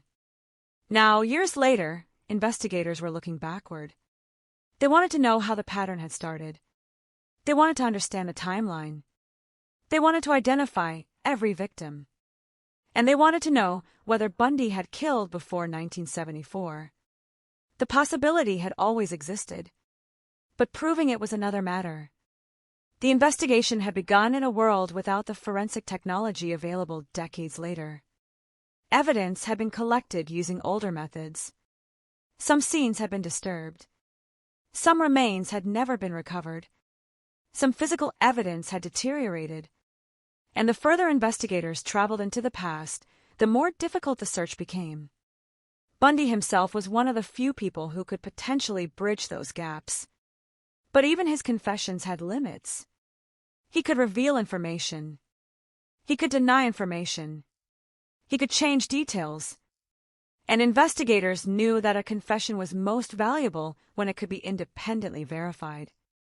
A detail only the killer could know could transform a statement into evidence. A vague claim could mean almost nothing. So detectives listened carefully. They asked questions. They compared answers with records. They searched locations. They attempted to locate remains. Sometimes they succeeded. Sometimes they found nothing. And the silence of the missing cases remained. By the late 1980s, Ted Bundy had spent years fighting the death penalty. But the legal system was closing in. His execution date was approaching. The man who had once seemed capable of escaping every boundary now faced a final deadline. The media returned. Reporters gathered outside the prison. Television crews prepared broadcasts. The public once again focused on the man whose name had dominated headlines more than a decade earlier. But the families were not watching the same story. For them, this was not about celebrity. It was not about courtroom drama. It was not about the psychology of a notorious killer. It was about an ending. An ending that could never truly repair what had happened. An ending that could not bring their daughters back. On January 24th, 1989, after years of appeals and legal battles, Ted Bundy was executed in Florida's electric chair. Outside the prison, crowds gathered. Some cheered. Some protested. Some watched silently. The moment became another national news event. But when the execution was over, something unexpected remained. Silence. Because the execution ended Ted Bundy's life. It did not answer every question. It did not identify every possible victim. It did not explain every disappearance. It did not erase the fear left behind. And it did not give every family the certainty they had wanted. The man was dead. The investigation continued in another form. Records were reviewed. Cases were reconsidered. Old evidence was examined. New forensic techniques eventually offered possibilities that investigators in the 1970s could never have imagined. But time had already taken its toll. The years had passed. The people who remembered the events had grown older. Some had died. Some evidence could no longer be recovered. Some mysteries had become permanent. Ted Bundy had been brought to justice. That much was certain. But justice and complete knowledge are not always the same thing. A courtroom can establish guilt. A sentence can impose punishment. An execution can end a criminal's life. But history is left with the fragments, the photographs, the police reports, the testimony, the recovered remains, the unanswered files, and the names. Names that deserve to be remembered independently of the man who took their lives. Because when the cameras disappear and the headlines fade, the most important part of the story is not the killer's final moment. It is the lives that existed before him. The young women who had plans. The families who loved them. The communities that searched for them. And the investigators who spent years trying to turn fragments into truth. Ted Bundy became famous because of what he did. But the victims should never become famous only because of him. Their names were once ordinary. Their lives were once ordinary. And that is precisely what makes the story so disturbing. The horror did not enter a world of monsters. It entered ordinary places. College campuses. Parks. Apartment buildings. Hotel corridors. Parking lots. Neighborhood streets. Places where people believed they were safe. And that is the final shadow left by the case. Not that evil can always be recognized, but that sometimes it cannot. Sometimes it wears a familiar face. Sometimes it speaks politely. Sometimes it offers help. Sometimes it asks for help. And sometimes the danger is already standing close enough to shake your hand. The Ted Bundy investigation eventually reached a courtroom. It reached a conviction. It reached a prison cell. And finally, it reached an execution chamber. But the unanswered questions did not die with him. Somewhere in old police archives, photographs remain. Somewhere, a missing person report still carries a name. Somewhere, a family photograph still preserves a face from another decade. And somewhere in the memories of those who survived, there remains the knowledge that one ordinary-looking man was capable of leaving an extraordinary trail of devastation. The case is closed in the legal sense. But the questions surrounding its full scope continue to echo. How many lives were taken? How many cases remain connected only by possibility? How many families never received the certainty they deserved?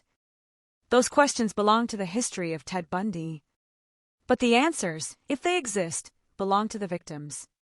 And that is where the story should ultimately remain, not with the killer's face, not with his final words, not with the mythology that grew around his name, but with the empty spaces he left behind. Because a criminal can become infamous. A trial can become famous. A case can become legendary. But the people who were lost were never legends. They were human beings. And their lives mattered long before Ted Bundy became a name the entire country knew. The execution was over, but the story did not end there. For law enforcement, the death of Ted Bundy created a strange new reality. The suspect, who had once been the center of investigations across several states, was gone. He could no longer be questioned. He could no longer be confronted with evidence. He could no longer lead detectives to locations he had kept hidden. Whatever secrets remained inside his mind had disappeared with him. And that created a final, unsettling problem. The truth had to survive without the man who knew it. For years, Bundy had controlled information about his crimes. He admitted some killings. He denied others. He changed details. He offered information selectively. Even near the end of his life, investigators had to distinguish between confession and manipulation. That distinction mattered. A confession can be powerful, but a confession is not automatically the truth. Detectives needed corroboration. They needed locations. They needed physical evidence. They needed details that could be independently confirmed. Only then could a statement become part of the historical record. In the years before his execution, Bundy provided information that helped investigators understand several murders and recover some victims' remains. But he never produced a complete, definitive accounting of every crime attributed to him. He could not. Or perhaps he would not. The uncertainty remained. 30 murders were eventually acknowledged by Bundy himself, but investigators have long considered the possibility that the actual number was higher. Some researchers have suggested additional cases, yet suspicion is not proof. A disappearance can resemble another disappearance without being connected. A similar victim profile does not establish responsibility. Geography can suggest a pattern without proving it. This is where true crime becomes uncomfortable. The public wants a number. A final number. A clean answer. But real investigations rarely provide that kind of certainty. The confirmed cases matter because they are supported by evidence. The unresolved cases matter because families are still left with questions. And the difference between the two must be respected. In Washington, investigators had spent years reconstructing the beginning of Bundy's known killing spree. The disappearances of 1974 had shocked the region. Young women had vanished from ordinary places. Some had been students. Some had been walking home. Some had simply gone out for the day. Their disappearances changed the behavior of an entire generation.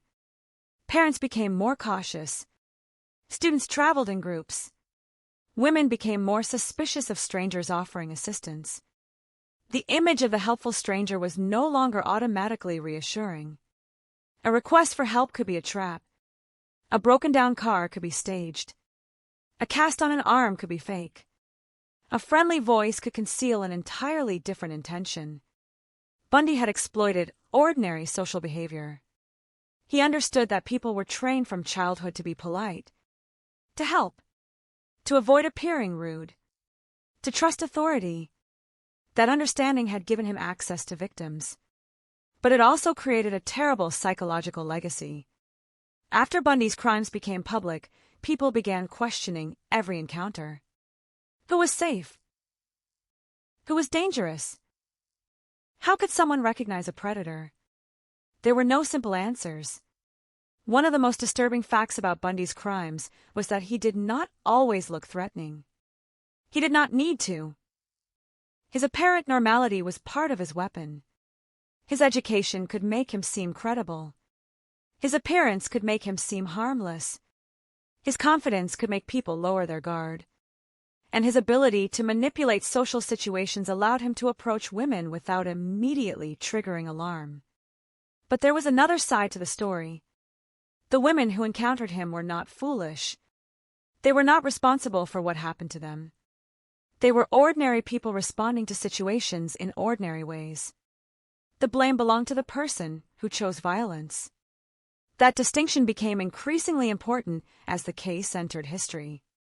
For years, popular culture had focused heavily on Bundy himself. His appearance, his intelligence, his courtroom behavior, his escapes, his confessions, his final moments. The killer became a subject of fascination. But every time attention shifted toward the mythology of Bundy, there was a danger that the victims could disappear again. Not physically, but narratively. Their lives could become footnotes. Their names could become evidence. Their photographs could become exhibits. Their identities could become nothing more than entries in a timeline. That is why the story must move backward. Before the murders, there were lives. Margaret Bowman had her own personality. Lisa Levy had her own relationships and ambitions. Kimberly Leach was a child with a future that should have stretched decades ahead. Linda Healy was a student. Georgianne Hawkins was a young woman with friends and plans. Janice Ott and Denise Naslund had gone to Lake Sammamish expecting an ordinary summer day. They were not characters in a crime story. They were people. And the investigation became a crime story only because someone took their lives. That difference is easy to lose when the headlines become larger than the human beings involved. The headlines were enormous. Serial killer. Manhunt. Escape. Death row. Execution. Each word carried enormous public attention. But the most important words were names. Names of daughters. Names of friends.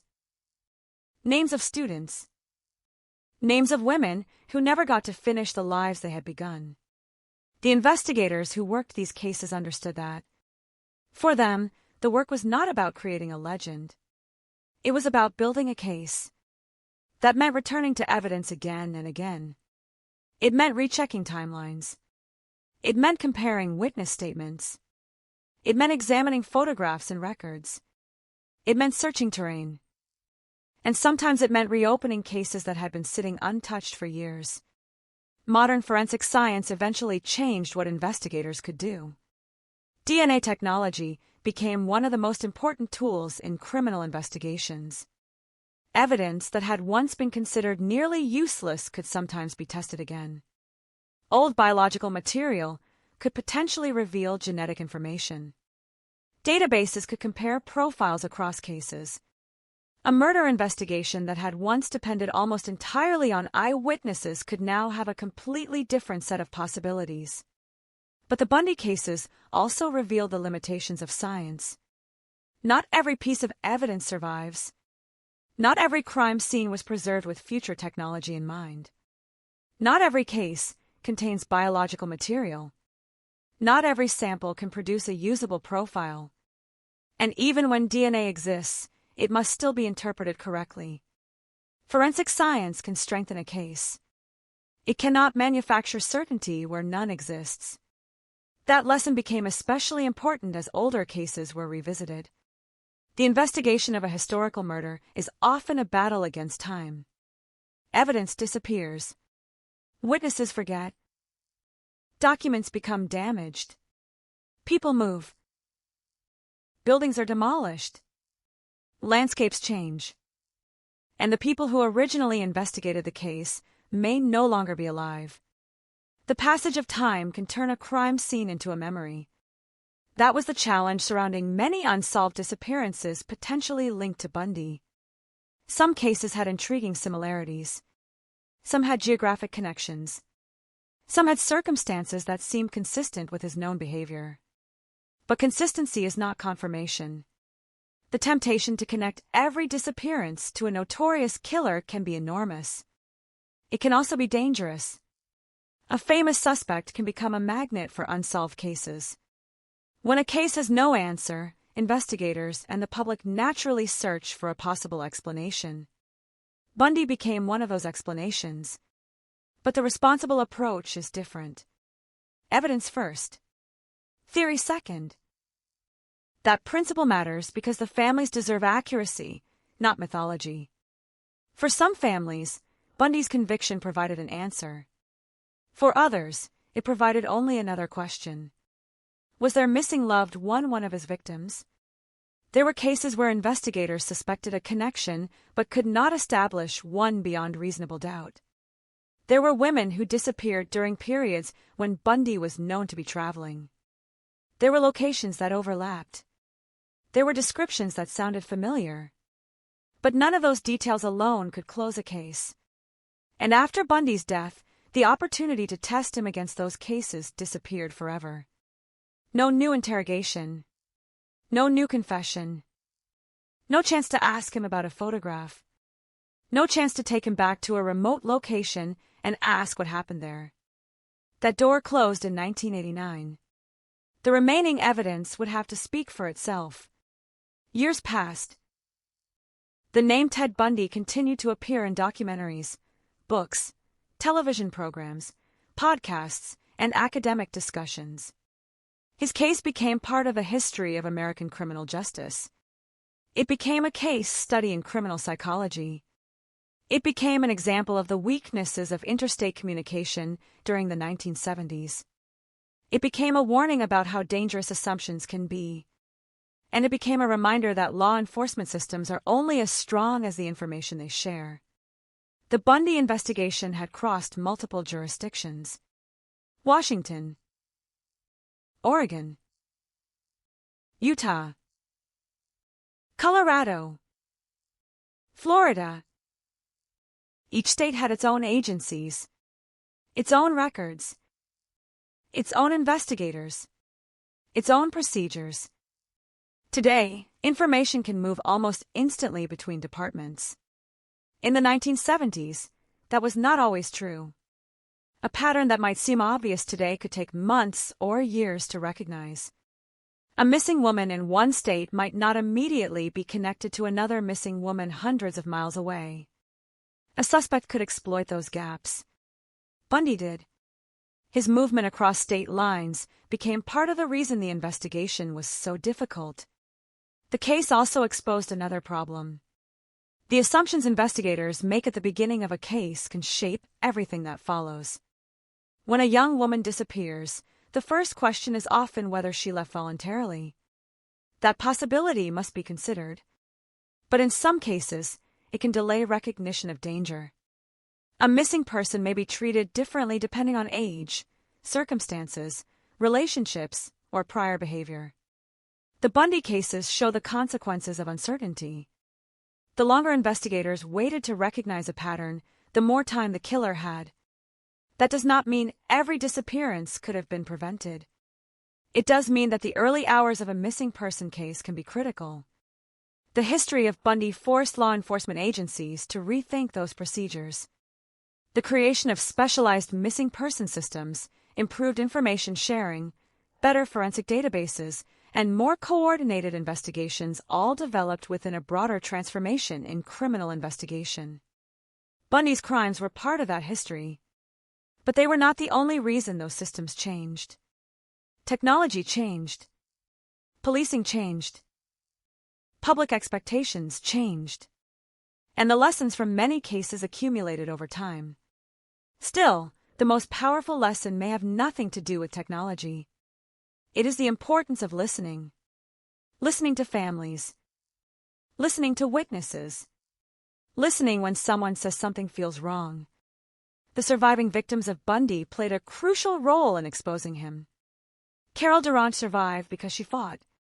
Nita Neary's observations helped investigators understand what happened at the Chi Omega house. Kathy Kleiner and Karen Chandler survived attacks that could have killed them. Their testimony and experiences became part of the evidence that ultimately brought Bundy to justice. Their survival mattered. Their voices mattered.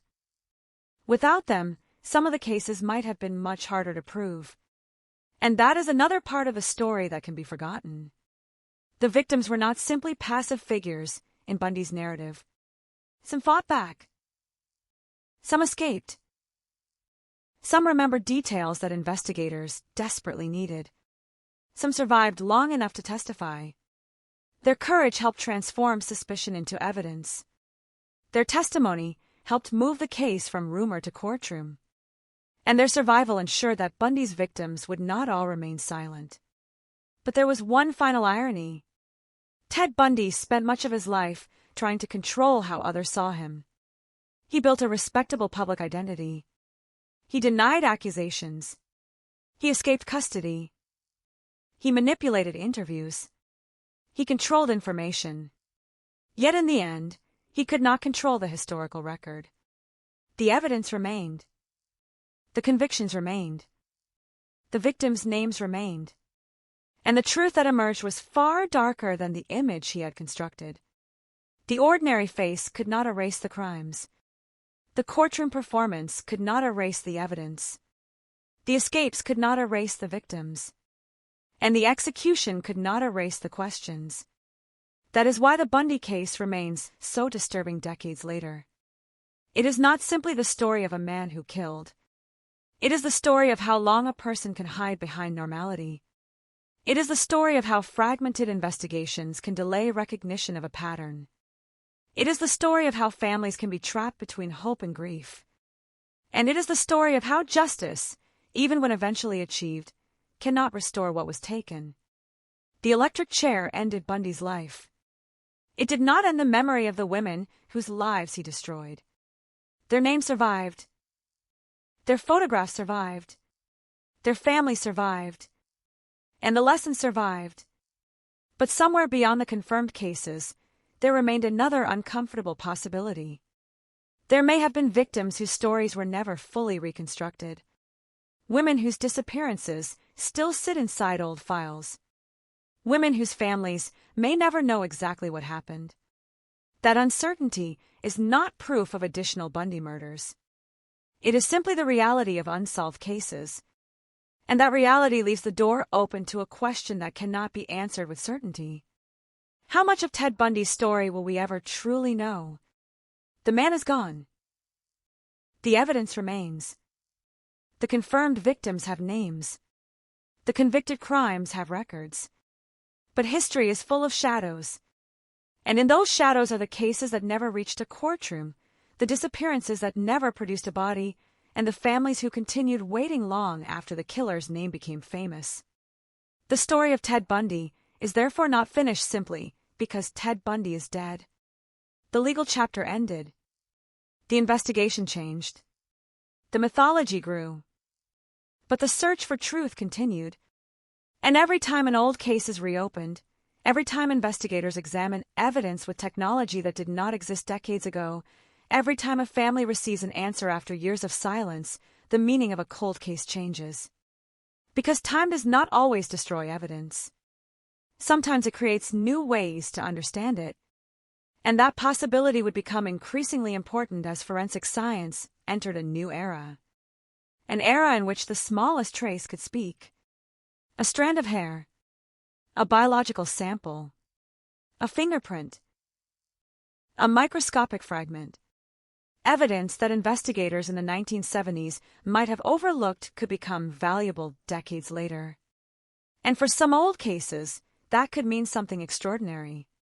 The possibility of an answer. Not a myth. Not a confession. Not a theory. Evidence. And somewhere in the enormous shadow cast by the Ted Bundy investigation, that distinction would become one of the most important lessons of all. The smallest piece of evidence can survive longer than a memory. A stain can remain after a witness forgets. A fingerprint can outlive the investigator who collected it. A strand of hair can remain hidden inside an evidence envelope for decades.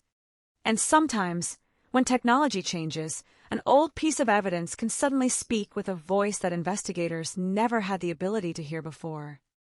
That possibility became one of the most important legacies of the Ted Bundy investigation. The crimes had been committed in an era before modern forensic databases transformed criminal investigations.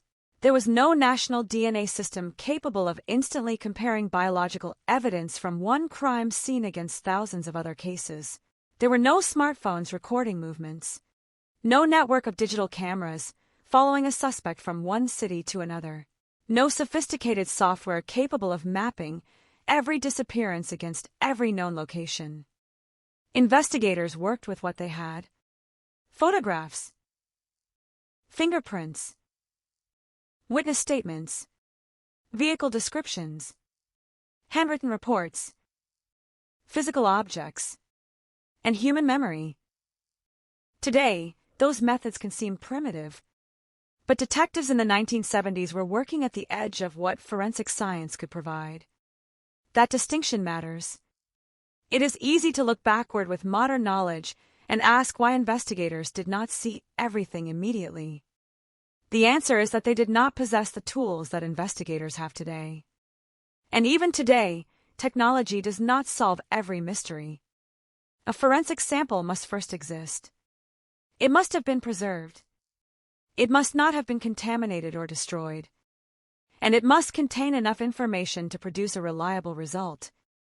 The Bundy cases demonstrated both the power and the limits of forensic evidence. One of the most famous examples was the bite mark evidence presented during the Florida trials. Prosecutors argued that injuries found on Lisa Levy's body were consistent with Bundy's teeth. Experts compare the pattern of the injuries with impressions and photographs of Bundy's dentition. At the time, bite mark analysis was treated as a legitimate forensic technique. It appeared scientific. It involved experts. It involved measurements and comparisons. And in the courtroom, it carried enormous persuasive power. But decades later, the reliability of bite mark analysis came under serious scrutiny. Forensic science evolved. Standards changed. Researchers questioned whether human skin could reliably preserve enough information to identify a specific person's teeth. The lesson was uncomfortable. Evidence can appear scientific and still be less reliable than investigators once believed. That does not erase the convictions, Bundy's Florida convictions were supported by multiple forms of evidence and testimony. But it does demonstrate why forensic science must continually be tested. The goal is not to protect old conclusions. The goal is to discover what is true. That principle became increasingly important as criminal investigations entered the DNA era. DNA changed the landscape. A biological sample could potentially identify a person with extraordinary precision. A sample could link a suspect to a crime scene. It could exclude an innocent person. It could connect separate crimes. It could even identify remains that had been nameless for decades. But DNA also introduced a new responsibility. Precision does not automatically mean certainty.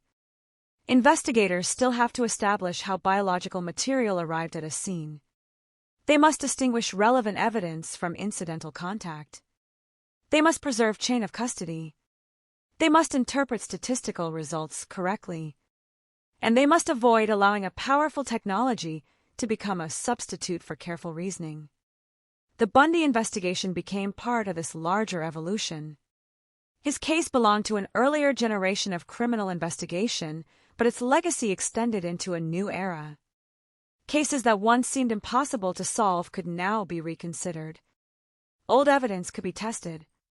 Missing persons could be compared against unidentified remains. Databases could connect information across jurisdictions.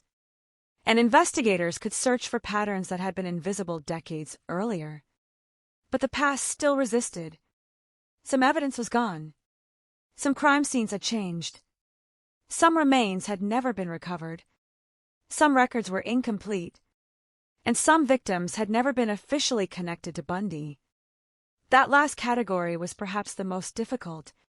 A disappearance can haunt a family for decades.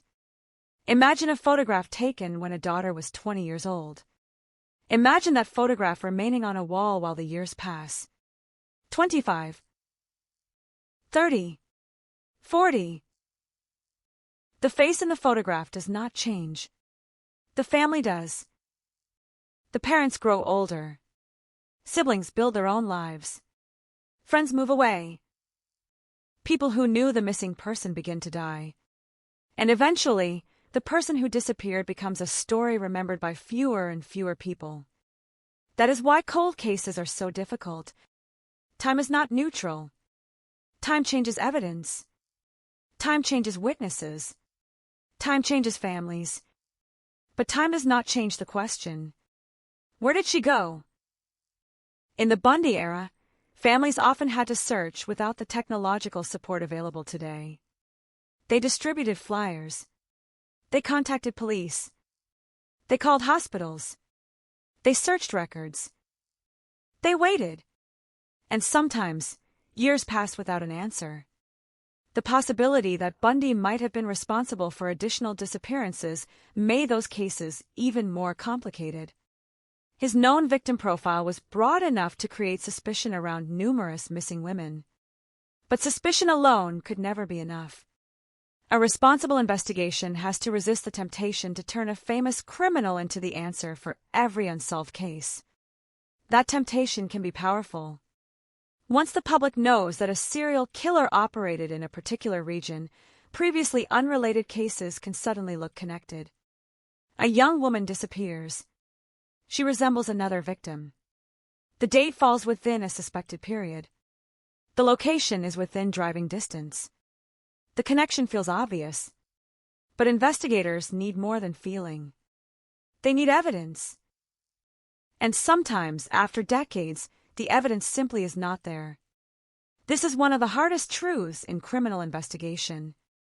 Not every mystery has a hidden answer waiting to be discovered. Some answers disappear with the people who knew them. Some evidence is destroyed. Some witnesses misremember. Some crimes remain unresolved because the original investigation never produced enough information. And sometimes the person responsible dies without ever confessing. Ted Bundy's death, therefore, created a permanent limitation. He could no longer be questioned. He could no longer confirm or deny new evidence. He could no longer lead detectives to locations. Whatever he knew was now locked inside the past. But investigators continued working. The names associated with Bundy were preserved. The cases were documented. The evidence remained available where it had survived. And the possibility of future breakthroughs remained. That possibility became especially important as missing person investigations became more sophisticated. Today, unidentified remains can be entered into national databases. Families can submit DNA. Genealogical techniques can sometimes help identify people who had remained nameless for decades. Investigators can digitally reconstruct timelines. Old maps can be compared with modern geography. Archived newspapers can be searched in seconds. A detective no longer has to rely exclusively on a filing cabinet filled with paper reports. Information can be connected. Patterns can emerge. And sometimes, a case that seemed frozen can move again. But technology has another side. The more information investigators have, the more important it becomes to distinguish signal from noise. A database can produce possible matches. A computer can identify geographical similarities. An algorithm can reveal patterns. But humans still have to determine whether those patterns mean anything. A false connection can send an investigation in the wrong direction. A misleading witness can waste years. A contaminated sample can create confusion. The tools become more powerful. So must the standards. That was one of the broader lessons emerging from the history of criminal investigation.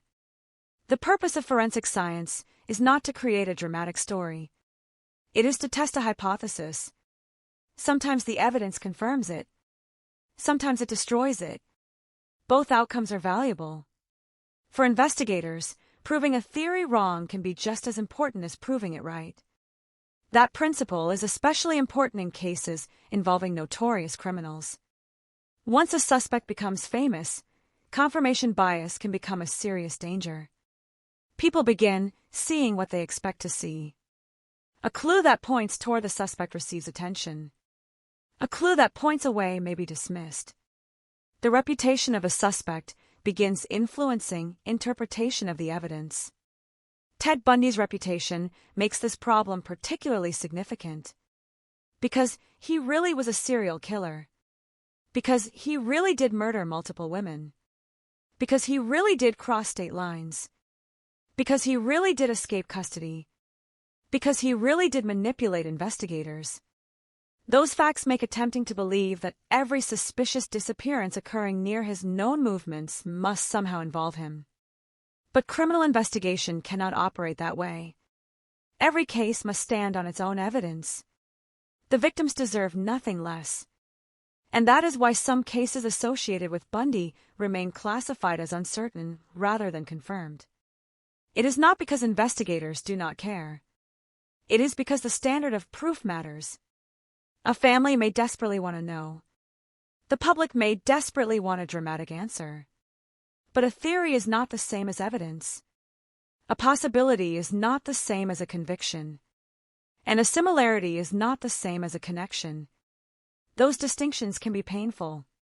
But they protect the integrity of an investigation. They also protect innocent people from being falsely accused.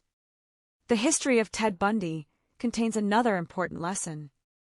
The criminal justice system is not a single machine. It is made of people.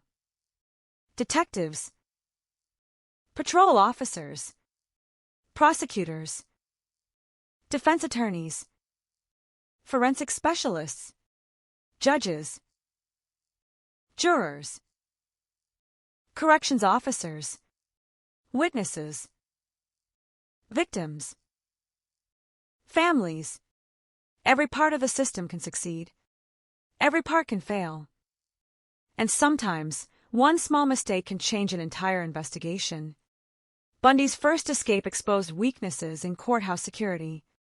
His second escape exposed weaknesses inside a jail. Those failures had consequences far beyond embarrassment. A dangerous prisoner was released. He crossed state lines. And shortly afterward, people were murdered. The lesson was immediate. Security procedures had to change. Prisoners had to be monitored differently. Courthouses had to reconsider how defendants were transported and supervised.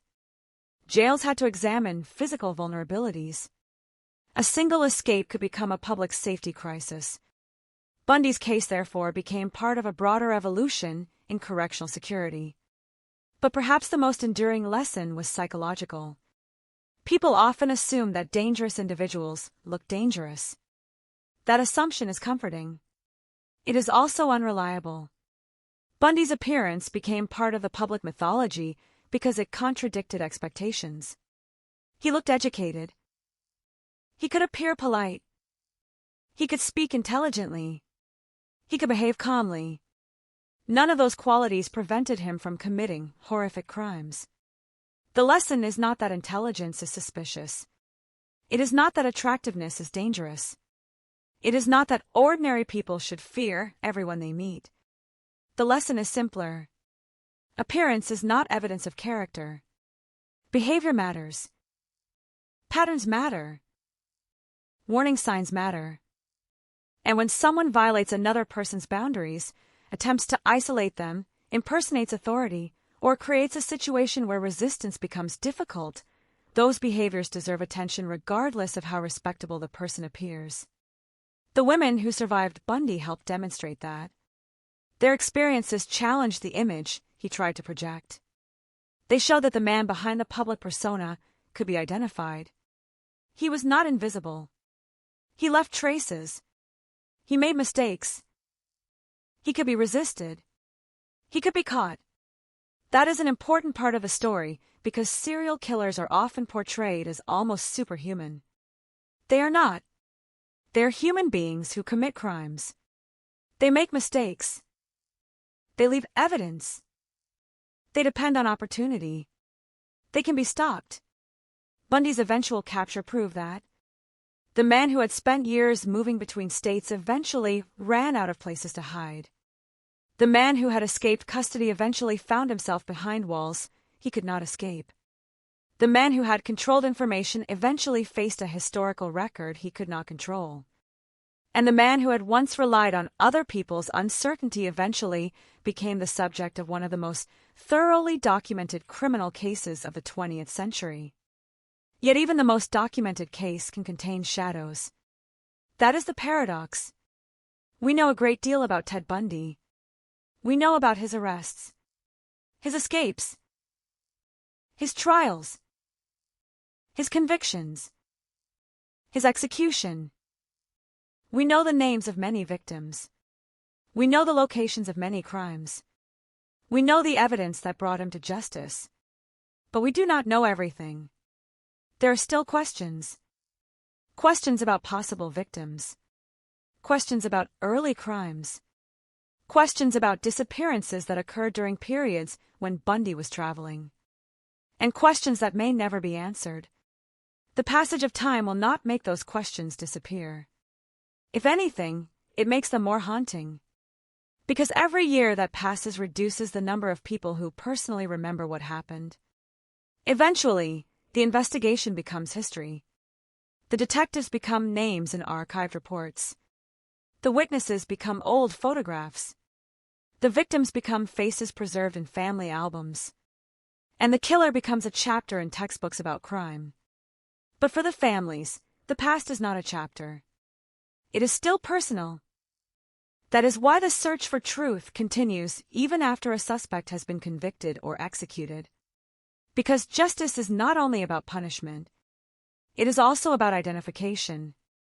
It is about giving a name to the dead. It is about returning remains to families. It is about answering questions. It is about replacing uncertainty with fact whenever fact is still possible. And sometimes, decades after a crime, a tiny piece of evidence can finally provide that answer. A fragment stored in a laboratory. A record discovered in an archive. A DNA match. A forgotten photograph. A witness who finally remembers a detail. The technology changes. The investigators change. The decades pass. But the question remains: who was responsible? And for the families whose loved ones disappeared without answers, that question is more than history. it is unfinished business. The story of Ted Bundy became one of America's most famous criminal narratives because his crimes were horrific and his public persona was so deceptive. But perhaps his greatest legacy is not the mythology surrounding his name. It is the reminder that every investigation begins with uncertainty. Every missing person begins as a person. Every piece of evidence has a story. And every unanswered question deserves to be approached with patience rather than assumption. Because sometimes the truth is hidden in the most obvious place. Sometimes it is buried beneath decades of dust. And sometimes, when investigators finally uncover it, the smallest fragment is enough to change everything. And from the 1970s, the more information became available. But the further investigators moved from the original crimes, the more difficult some answers became. The 1970s were a different investigative era. Police records were largely paper. Photographs had to be developed. Fingerprints were compared manually. Communication between agencies could be slow. Information might remain inside one department without reaching another. A detective in Washington could know something that a detective in Utah did not. A missing person report could sit inside a local file while another department investigated a similar disappearance hundreds of miles away. Today, databases make those connections much easier. But in Bundy's time, the system depended heavily on people. People making phone calls. People reading reports. People recognizing patterns. People remembering names. And people realizing that two cases separated by geography might actually be part of the same story. That challenge became one of the defining characteristics of the Bundy investigation. His crimes crossed boundaries. The victims lived in different places. The evidence was spread across different jurisdictions. And the suspect himself understood how to use distance. When one state became dangerous, another state offered possibilities. When police began focusing on him, he could move. When a witness described him, he could change his appearance. When authorities closed one path, another remained open. His ability to move was not supernatural. It was logistical. America was large. The highways were open. And the systems designed to track dangerous offenders were not yet as interconnected as they would become. That reality would later influence how law enforcement agencies approach serial crimes. But the most important change came from recognizing patterns earlier. A single disappearance can be difficult to interpret. Two may still appear unrelated. Three begin to raise questions. Four can reveal a pattern. The problem is that investigators cannot always know which missing person case will become part of something larger. That is why early information matters. A description. A vehicle. A location. A last known contact. A phone call. A witness who remembers an unusual interaction. Every detail can become important later. The Lake Sammamish disappearances demonstrated that principle. At the time, witnesses may have thought they were simply remembering an unusual man who asked for assistance. Later, their memories became critical pieces of the investigation. The same was true for Carol Duranch. Her survival gave investigators something that many other cases lacked. A living witness who had encountered the attacker directly. Her ability to describe him and identify him became enormously important. Her case helped transform Bundy from a suspicious figure into a convicted criminal. And that conviction created an opportunity for investigators to examine his possible involvement in other cases. Without that first conviction, the later investigation might have unfolded differently. This is how criminal cases often develop. One case unlocks another. One witness leads to another. One piece of evidence reveals a pattern. One arrest creates access to information that investigators could not obtain while a suspect remained free. The Bundy case became a chain. But chains can also break.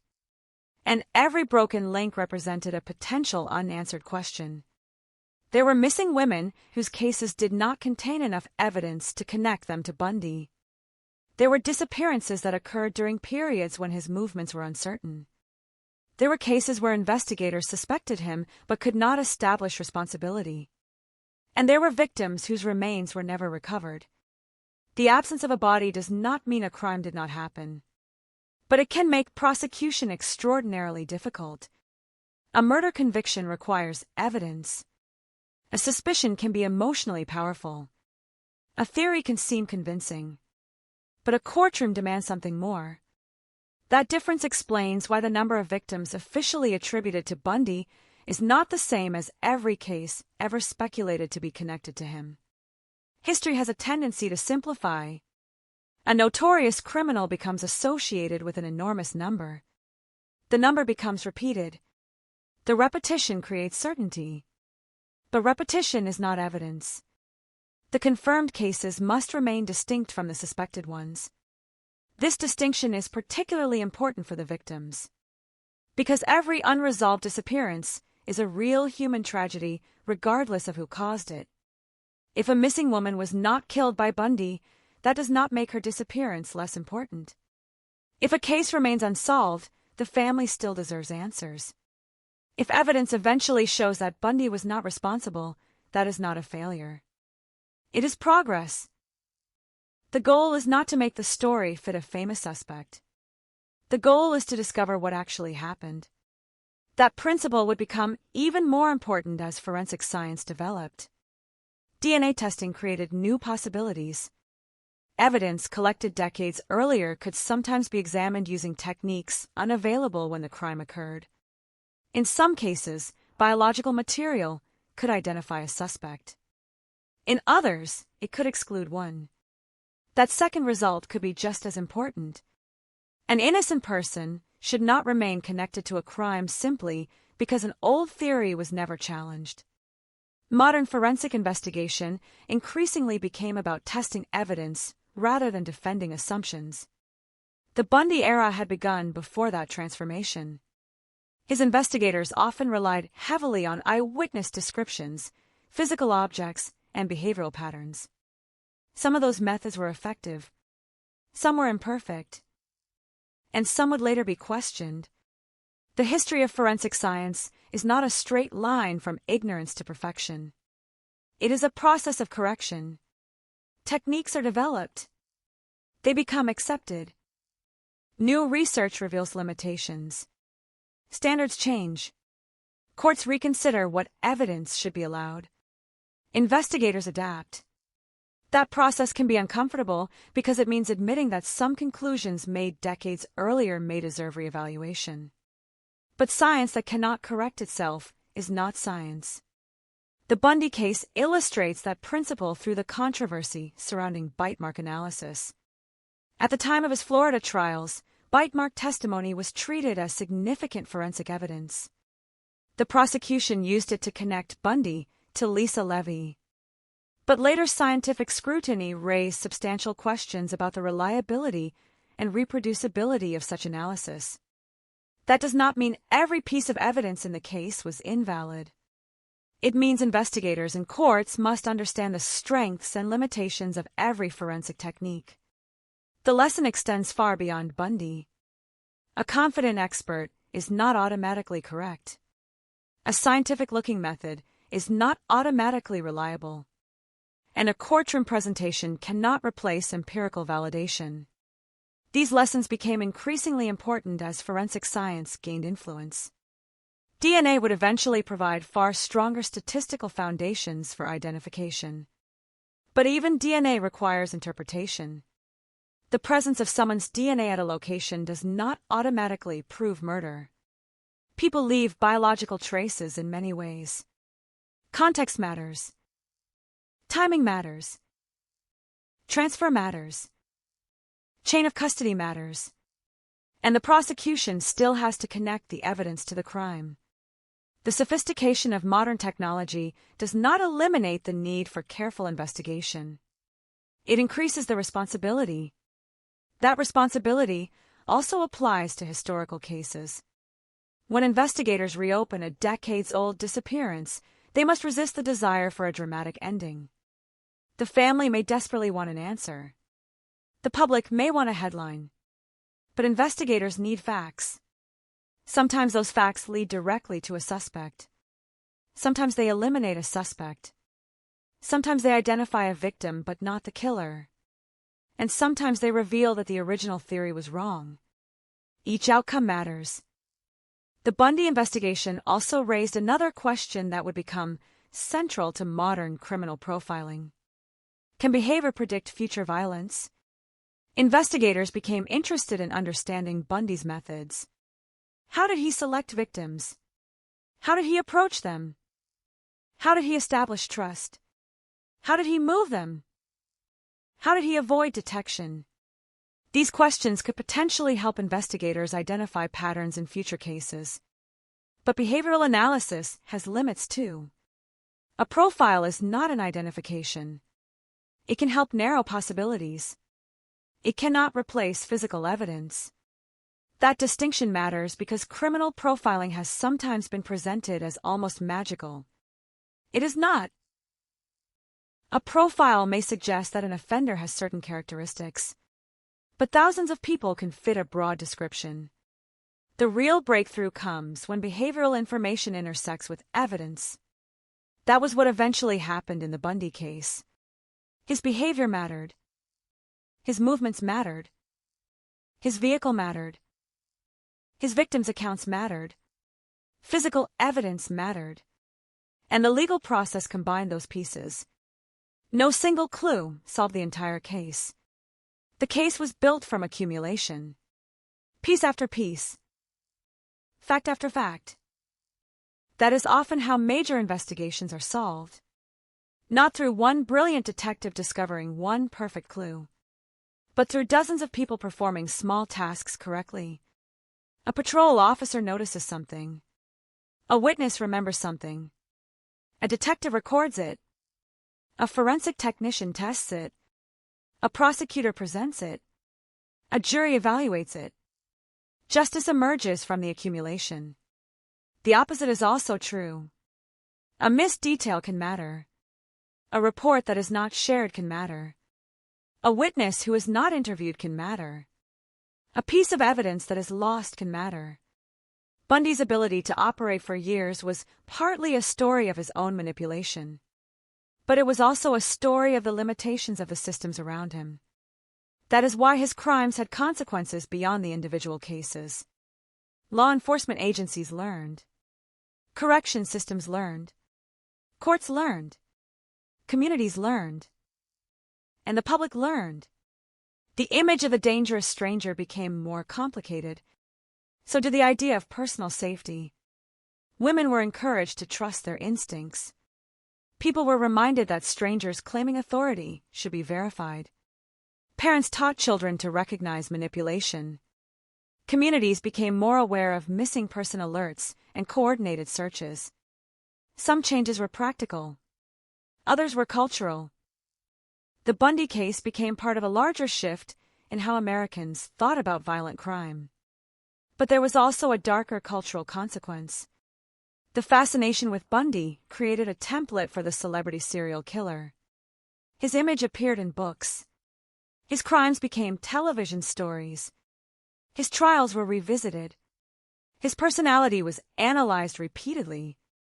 Over time, the killer became almost as recognizable as the crime. That creates a moral problem. When a murderer becomes famous, attention can become a form of reward. The victims risk disappearing behind the spectacle. Their families can watch strangers debate the personality of the person who destroyed their lives. That is why responsible true crime storytelling must maintain perspective. The killer is not the center of the tragedy. The victims are. The investigators are important because they sought justice. The survivors are important because they endured. The families are important because they carried the consequences. The killer is important only because of what he did. That distinction can change the entire way a story is told. The Bundy case is compelling without romanticizing Bundy. His intelligence does not make him admirable. His appearance does not make him mysterious. His courtroom confidence does not make him heroic. His ability to manipulate people does not make him brilliant in any admirable sense. It makes him dangerous. The most disturbing part of his story is not that he was extraordinary. It is that he was able to appear ordinary. And that ordinary appearance allowed him to enter spaces where people trusted him. That is why the surviving victims and witnesses matter so much. They remind us that the story was not simply a contest between Bundy and police. There were people who resisted, people who escaped, people who noticed, people who reported, people who remembered, people who refused to let the missing become forgotten. Their actions helped create the evidence that eventually brought Bundy to justice. And their stories provide a different kind of legacy. Not fear, not fascination, but resilience. The case also demonstrated the importance of public cooperation. Witnesses came forward. People reported suspicious behavior. Communities distributed information. The media published descriptions. The search became collective. Of course, public attention can also create problems. Rumors spread. False leads multiply. People misremember. Accusations can appear without evidence. Investigators must filter everything. But public awareness can also provide the missing piece. A person sees a photograph. A memory returns. A vehicle is recognized. A name suddenly becomes familiar. That happened repeatedly during major investigations in the 1970s. Today, the mechanism is faster. A missing person image can spread across social media within minutes. A license plate can be captured on a phone. A surveillance camera can record movement. A database can compare evidence. But speed is not the same as accuracy. Modern investigators face a new problem. Too much information. Thousands of messages. Hundreds of photographs. Social media speculation. Unverified sightings. Artificially generated images. Online rumors. The challenge has changed. The old investigators struggled with too little information. Modern investigators can struggle with too much. The underlying principle remains the same. Find the facts. Verify them. Preserve them. Follow them. And never allow the desire for an answer to become stronger than the evidence supporting it. That principle is perhaps the clearest lesson left by the Bundy investigation. The case became famous because it was horrific, but it became historically important because it exposed the weaknesses and strengths of the criminal justice system. It showed what happens when information is fragmented. It showed how a witness can change an investigation. It showed how forensic evidence can influence a courtroom. It showed how technology can evolve. It showed how dangerous assumptions can become. And it showed that justice is often achieved not through one dramatic moment, but through years of accumulated work. Yet there was another lesson. The investigation was never simply about finding Ted Bundy. It was about finding the women who had disappeared. It was about identifying remains. It was about telling families what happened. It was about turning uncertainty into evidence. And in some cases, that work continued even after Bundy's execution. Because when a killer dies, investigators do not automatically receive every answer. Sometimes they are left with a trail. Sometimes the trail ends. Sometimes it begins again years later. And sometimes the only thing left is a photograph and a question. A photograph of a young woman. A date.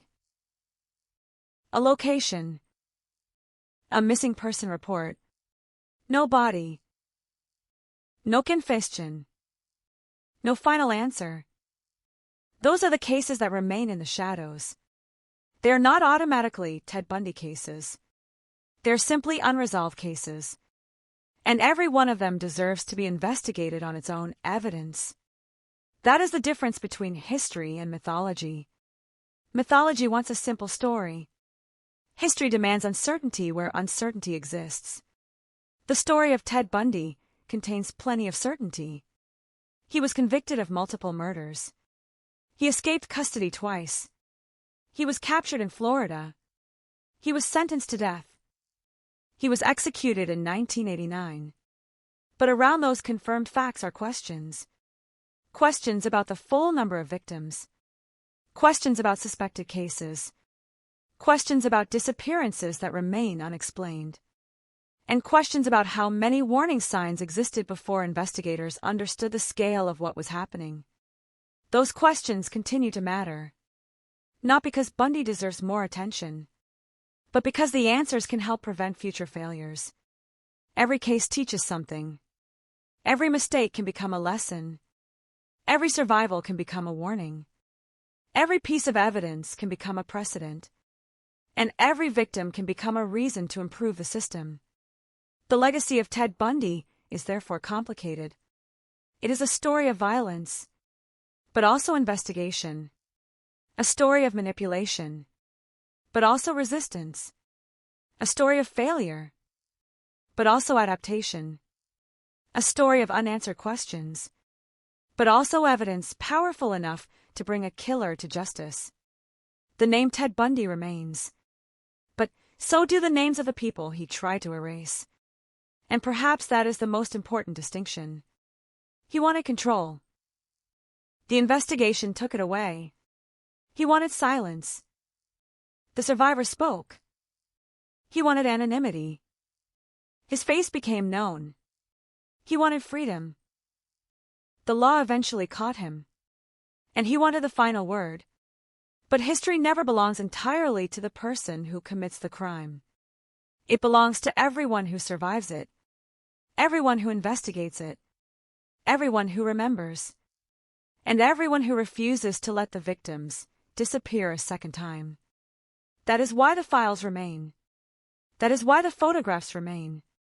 That is why investigators continue to revisit old evidence. Because somewhere inside the silence of a decades-old case, there may still be an answer waiting.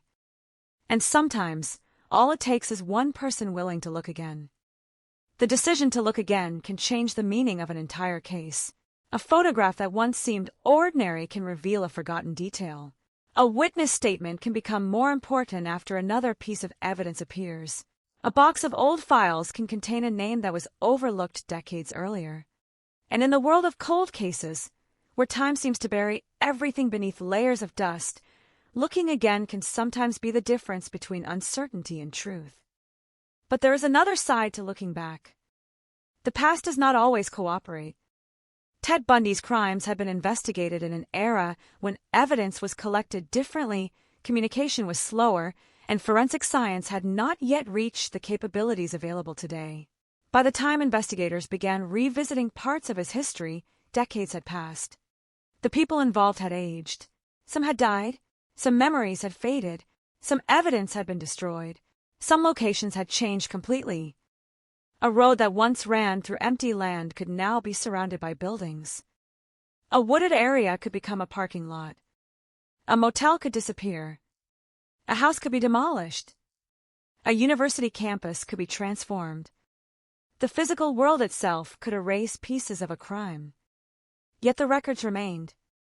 And sometimes, records preserve details that human memory cannot. This is why historical investigations often begin with something deceptively simple: paperwork. Old police reports. Property records.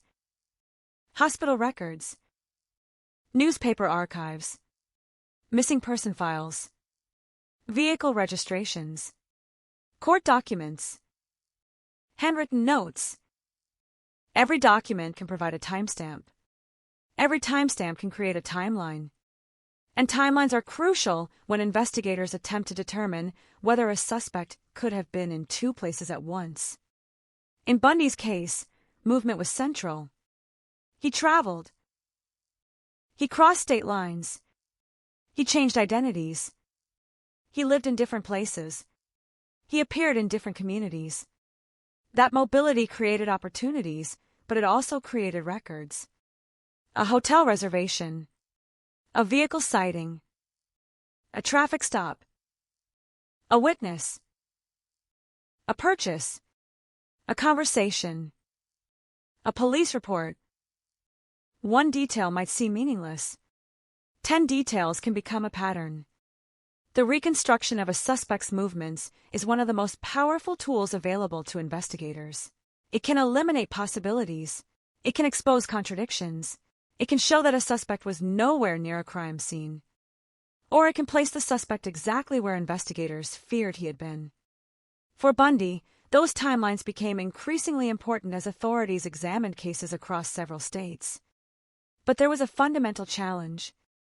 A timeline can tell investigators where someone probably was. It cannot automatically tell them what they did there. That requires additional evidence. This distinction becomes critical when examining suspected victims. Suppose a woman disappeared in a city where Bundy was known to have traveled. That fact creates a possibility. It does not create a conviction. Suppose a witness saw a man resembling Bundy. That creates another possibility. It does not establish identity. Suppose a vehicle matching his car was seen nearby. Again, the connection is possible. But investigators still need to determine whether the vehicle was actually his, whether he was driving it, and whether the event was connected to the disappearance. Criminal investigations are built from intersections. One clue crosses another. Independent evidence converges. The stronger the convergence, the stronger the conclusion. That is why the confirmed cases remain so important. They provide documented examples of how evidence can accumulate. Witness testimony, physical evidence, circumstantial evidence, forensic findings, records, statements. When multiple independent sources point in the same direction, the case becomes stronger. When they contradict each other, investigators have to slow down. The public often wants investigators to move quickly. Families want answers. Reporters want developments. Authorities want results. But speed can become the enemy of accuracy. A rushed conclusion can damage a case for years. A false accusation can destroy an innocent person's life. And once a theory becomes public, it can become extremely difficult to reverse. That lesson became particularly important in cases involving notorious offenders. Once Ted Bundy was identified as a serial killer, his name became powerful. Powerful enough to attract theories. Powerful enough to attract speculation. Powerful enough to make every unexplained disappearance seem potentially connected. But investigators had to resist that gravitational pull. The existence of a known serial killer does not mean every missing person in the region was his victim. There were other criminals. There were accidents. There were voluntary disappearances. There were domestic conflicts. There were unknown circumstances. Every missing person had a different story. The tragedy was that some stories could no longer be reconstructed. That is where families often found themselves trapped. They knew what happened to everyone else. They knew where their loved ones had gone that morning. They knew when they were supposed to return. Then nothing. No phone call. No message. No explanation. Only silence. For a family, uncertainty can be more difficult than a confirmed death. Grief without an answer has no clear boundary. There is no funeral. No grave. No final moment. There is only the possibility that tomorrow might bring news. Then another day passes. Then another. Years become decades. The missing person's bedroom may remain untouched. Photographs stay in drawers. Clothes remain in closets. A birthday passes. Then another. Eventually, an entire generation can grow up knowing someone primarily through a photograph. That is why identifying remains is so important. A name can restore dignity. It can give a family a place to mourn. It can replace an unknown person with an identity. Modern forensic genealogy has expanded that possibility. Investigators can sometimes use DNA from unidentified remains to build family connections through genetic databases and genealogical research. The process can be complex, and it requires careful legal and ethical consideration. But when successful, it can solve mysteries that once seemed permanent. The technology did not exist during Bundy's active years. But the cases he left behind became part of the larger historical transformation toward more sophisticated forensic investigation. The same transformation changed how unidentified victims could be studied. Bones can reveal information about age, sex, ancestry, and trauma. Dental records can help identify remains. DNA can establish biological relationships. Databases can compare missing persons with unidentified remains across jurisdictions. A case that once existed inside one county can now be searched against information from across the country. That matters because criminals do not respect jurisdictional boundaries. Bundy certainly did not. His movements demonstrated how easily an offender could exploit fragmented systems. Modern databases attempt to close those gaps. But technology cannot replace human judgment. A database matches a lead. An identification requires verification. A forensic genealogy result must be confirmed through appropriate evidence. And a suspected connection between a victim and a killer must still be established. The technology can open the door. Investigators still have to walk through it. There is another reason the Bundy case remains relevant. It demonstrates the danger of relying too heavily on personality. People who met Bundy before his crimes often remembered different versions of him. Some saw a polite young man. Some saw an intelligent student. Some saw a confident political activist. Some saw someone who appeared ambitious and socially capable. The public image was inconsistent with the crimes. That inconsistency created fascination. But personality is not forensic evidence. Charm does not establish innocence. Awkwardness does not establish guilt. Intelligence does not predict morality. Appearance cannot determine whether someone is dangerous. The only reliable path is behavior combined with evidence. That lesson sounds obvious, but human beings naturally use shortcuts. We make rapid judgments. Safe. Unsafe. Trustworthy. Suspicious. Friendly. Dangerous. Those judgments can be useful in ordinary life, but they can also be wrong. Bundy understood those shortcuts. He used social expectations to his advantage. He knew that people often hesitate to reject someone who appears polite. He knew that asking for assistance could create an opportunity. He knew that presenting himself as an ordinary person could reduce suspicion. His methods, therefore, depended on more than physical force. They depended on social engineering. That is one reason his crimes became so deeply disturbing. He demonstrated that violence can begin before the first physical attack. It can begin with manipulation, a request, a lie, a false identity, a carefully chosen situation. The victim is gradually moved away from safety. And once the situation changes, escape becomes harder. Understanding that process became an important part of studying violent offenders. But understanding does not mean excusing. There is no psychological explanation that removes responsibility. A person's history may help explain behavior. It does not justify murder. That distinction is critical. The victims did not cause the crimes. Their choices did not make them responsible. Their trust did not make them responsible. Their appearance did not make them responsible. Their decision to help someone did not make them responsible. Responsibility belongs to the person who chose violence. This may seem obvious, but the history of crime reporting has repeatedly shown how easily victims can be scrutinized after an attack. Why did she go there? Why did she trust him? Why was she alone? Why did she accept the ride? Those questions can unintentionally shift attention away from the person who committed the crime. The more useful question is different. Why did the offender choose to exploit that trust? That shift changes the narrative. It places responsibility where it belongs. And it allows investigators to study offender behavior without blaming the people who were targeted. The survivors of Bundy's attacks demonstrate the importance of that distinction. They were not responsible for being targeted. They were people who encountered someone willing to deceive them. Some survived because they fought. Some survived because circumstances changed. Some survived because they managed to escape. Their survival became evidence. Their testimony became part of the historical record.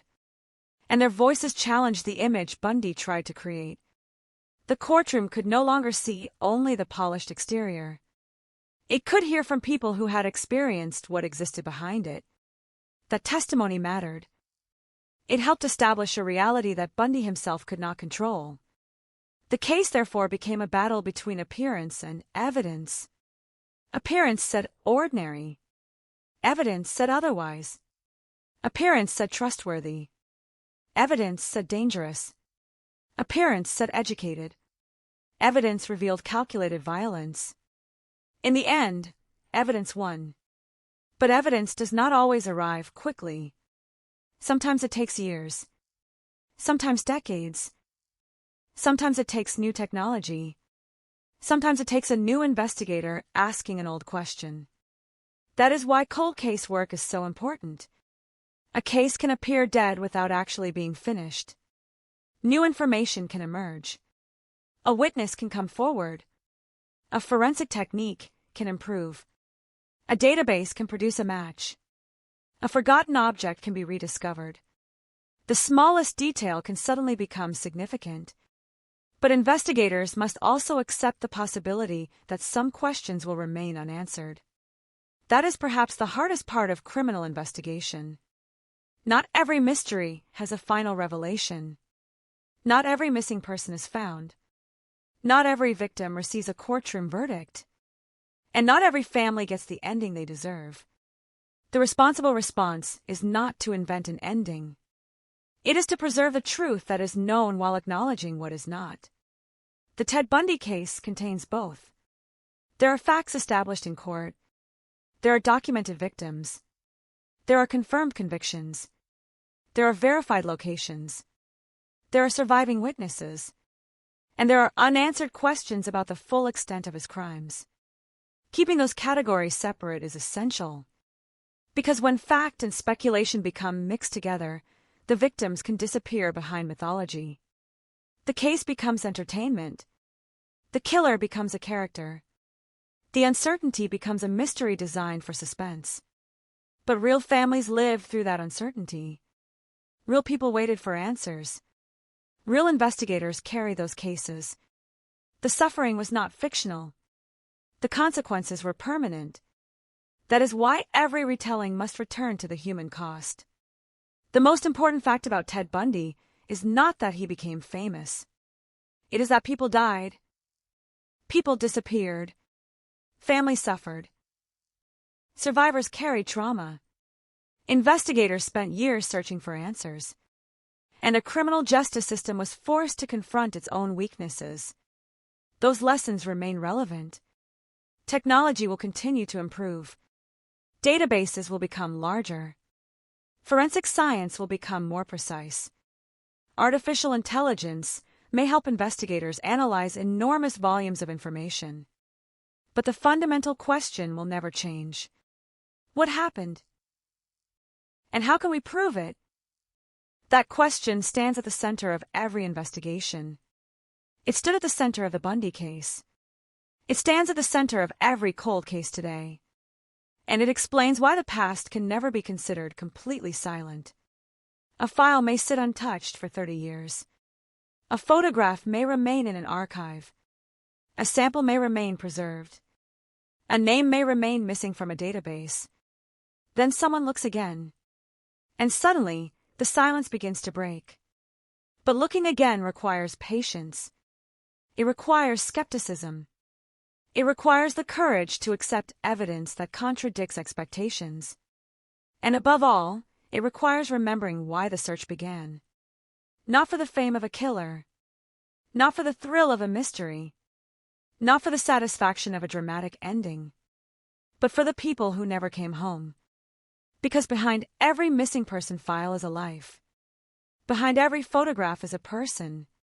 Behind every unanswered question is a family. And behind every cold case is the possibility that somewhere, somehow, the truth is still waiting.